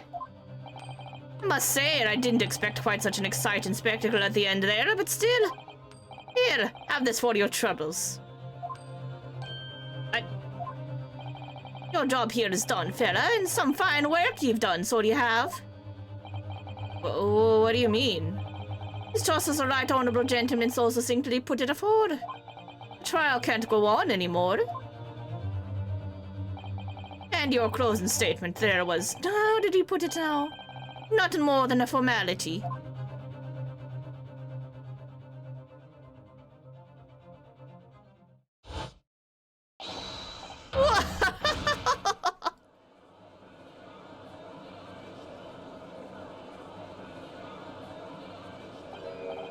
I really don't know what to make of all this. The evidence we see genuine, or was it fake? His lordship would be fuming. The unsightly rubbish should be disposed of promptly, as I said. A stinking wretch are always guilty of something. You, mark my words. I feel terribly ashamed that I ever doubted that lovely man who gave us the lovely park. Now the proceedings have unfolded in this way. I am compelled to declare a premature end to this trial. Furthermore, court must accept the defendant's plea.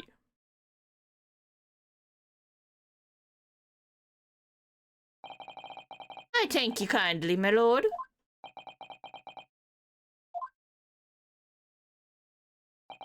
I hereby announce the verdict of this court. Objection. But we still haven't determined if the bloodstain in the omnibus is genuine or not. Oh, we don't know if these witnesses are telling the truth or a pack of lies. We have no idea about the truth. Lord Van Zeeks, My lord. case made by the prosecution was flawed, plain and simple. If indeed the omnibus presented as evidence was tampered with, the prosecution is at fault for allowing such a disgraceful perversion of justice to take place. My sincerest apologies, my lord. Objection. But wait! When we were evacuated from the courtroom, Lord Van Zeeks ordered the evidence to be secured. I'm afraid the prosecution cannot shun responsibility in this matter. That's so unfair. Culpability of the defendant is not at present time been established by this court. Consequently, the jury will not be required to prefer judgment. What?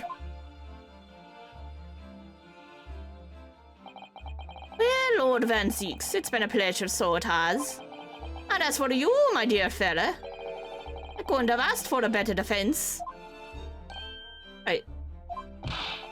You mean this has all been a grand waste of time? It's the law of the land, my good man. If you'd like to pursue this matter further, you can always go ahead and try to change the law. Magnus McGilded. Good grief, you've more to say to me, have you? Just one thing. A warning. This is far from over. Well, something to be looking forward to then.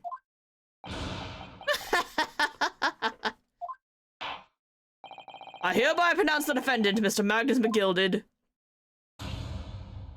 Not guilty, but it feels like a hollow victory.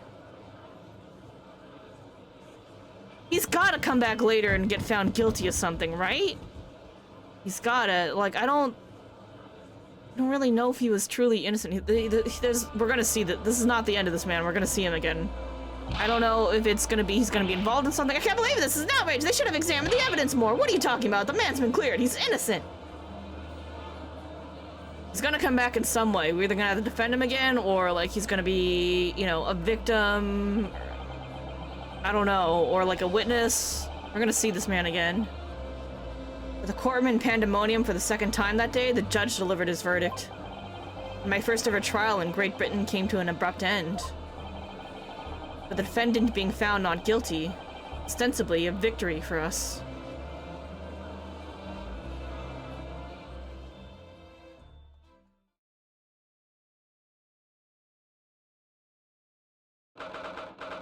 "18th of February, 5:14 p.m.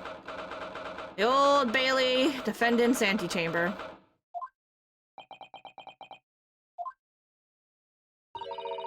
It certainly was a long trial. Yes it was. Your first ever trial on foreign soil and your first victory. It was a wonderful performance. My heartfelt congratulations. And to you, Mrs. Sato, thank you for your assistance. I suppose we should be happy.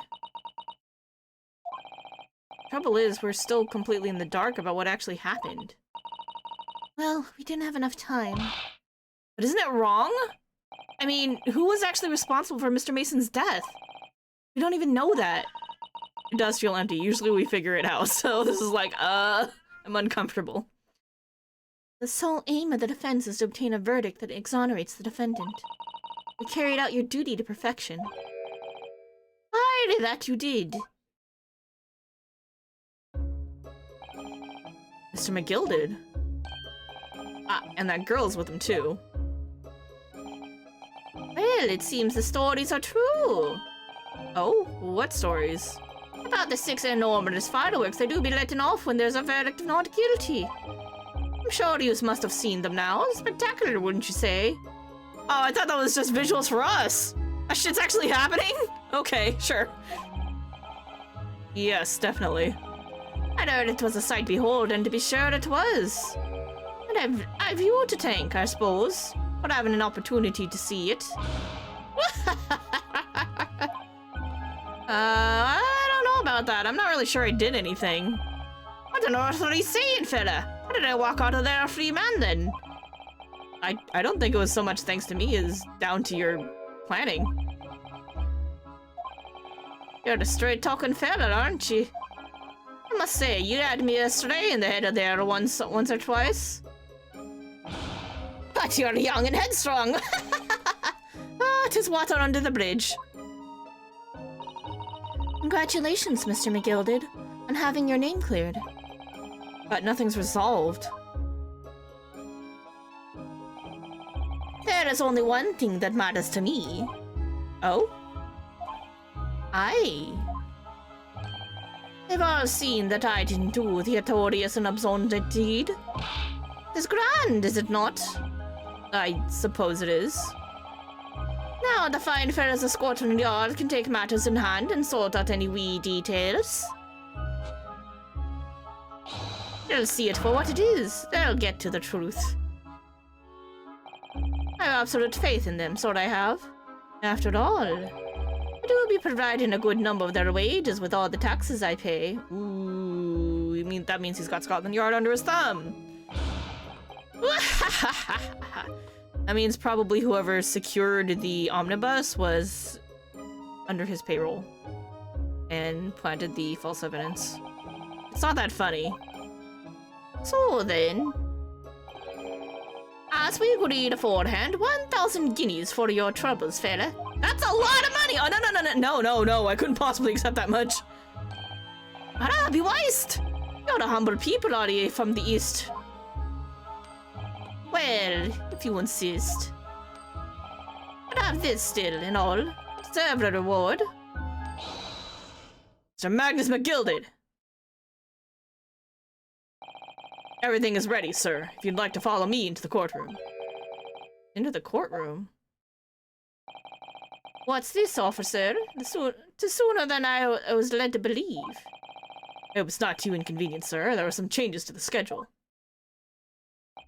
Well, I must be making tracks now. Time for the inspection. Sorry, what inspection? We're going to examine the omnibus again, so I'm told. I asked if I could be present for it myself. They're going to examine it? They're going to examine it again? Now? Naturally, I'm under no obligation to take part in it anymore. None more of this matter now. But as an upstanding member of London society, I do be doing my best to help where I can. It's a gentleman's duty, so it is. So then, fare thee well. 'Twas an absolute pleasure meeting you. Are we sure it's not so you can plant more evidence against the other two? I hope you have a whale of a time while you're studying here in Great Britain. And there he goes, a free man. Oh, I forgot she was here too. No, don't shoot! Oh, God.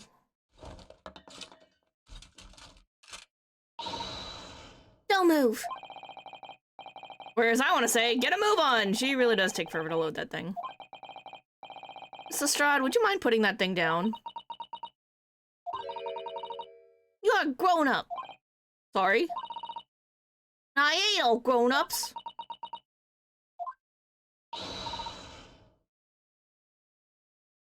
Ah, there you are. Oh, you girl. Naughty, naughty, running off like that. This some kind of picnic? Who's this little girl now? And taking that with you as well. I was looking forward to the trial run of my experimental smoke grenade launcher. Oh. Oh, do you want to play? You won't beat me.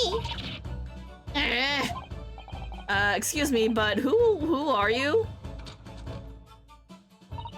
Oh, good day to you. I'm, well, the inventor, I suppose, of that machine. The inventor? Well, normal smoke grenades are so dull, don't you agree? White, white, and more white. You have to be shrouded in smoke, it could at least be a pretty color, I thought to myself. Do we have to be shrouded in smoke, though? Like, at all?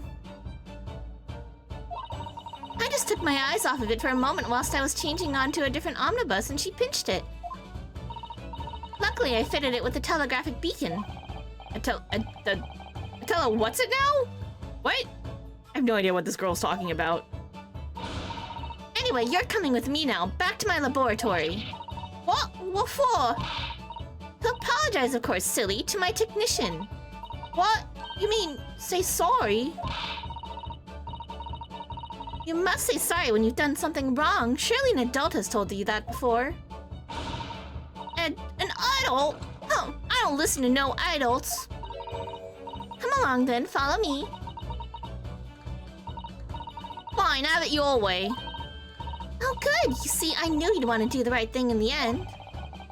I'm fairly sure that's what she wants, is not to get shot by that massive gun of yours.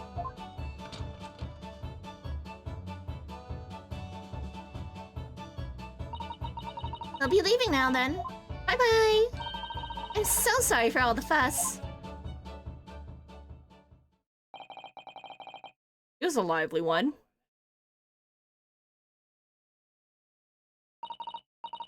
Well, do you think perhaps we ought to be on our way now too? Yes, you're right, but where to? Oh, We haven't had time to find a place to stay. No sooner had we arrived in London than we had to rush here. All our traveling cases are still with the bailiff. I was originally planning to spend today in search of lodgings. But at this late hour in the day, I'm afraid we may be out of luck. Don't worry though, I have a plan. If the worst comes to worst, I've heard of a lovely park where we could spend the night. Please tell me you're not thinking of McGilded Park. I know it may be a little chilly at this time of year, but our youthfulness will see us through. I'm not so sure about that. I still think a midwinter London night will freeze a young person solid just as easily as an elderly one. Oh dear, that doesn't sound agreeable. Nah, I'm starting to regret turning Mr. McGilda down. That 1,000 guineas would have paid for a lovely warm room or mansion.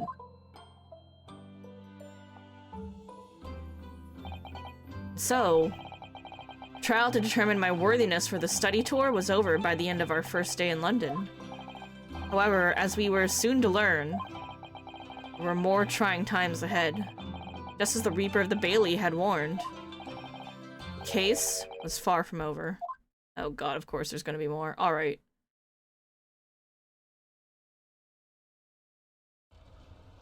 Ooh, cutscene. What's going on? Get the fire brigade! Water! Bring water, quick! What the? How did this happen? I don't know, sir. By the time I got here, it was already engulfed. No one was supposed to be allowed in here before we started investigating.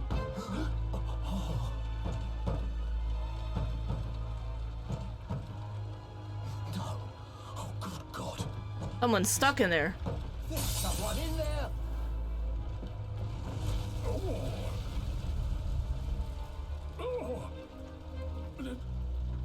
This can't be.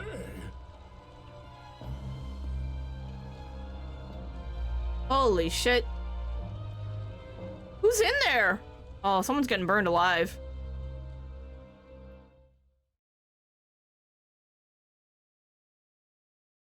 Oh dear.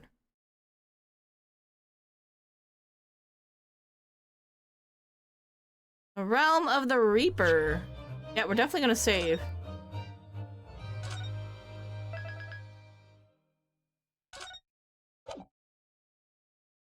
Alright, well then, this will be for next time, The Adventure of the Clouded Kokoro. Kokoro meaning heart, so it'll be a clouded heart.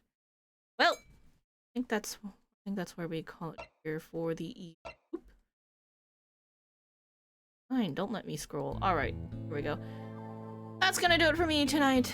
Thanks all for watching. I hope you guys enjoyed. That was super fun, as always. Always love a good old-fashioned time in Ace Attorney. We'll just wrap it up and call it here. So yeah, thanks all for watching. I hope you guys enjoyed. Thanks to all the lurkers, chatters, VoD watchers. Appreciate you all. If you're not already following the stream and you want to see more when we go live, or either when more VoDs get uploaded, hit that follow button on Twitch or subscribe on YouTube, and you can see when there is more. But yeah, until then, next scheduled stream is tomorrow night.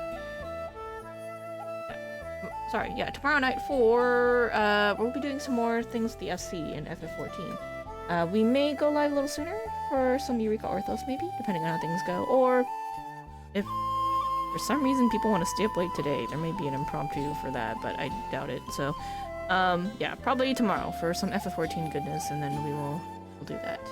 For now, have a great night, everybody. Have a great rest of your Saturday, or a great rest of your weekend if I don't see you.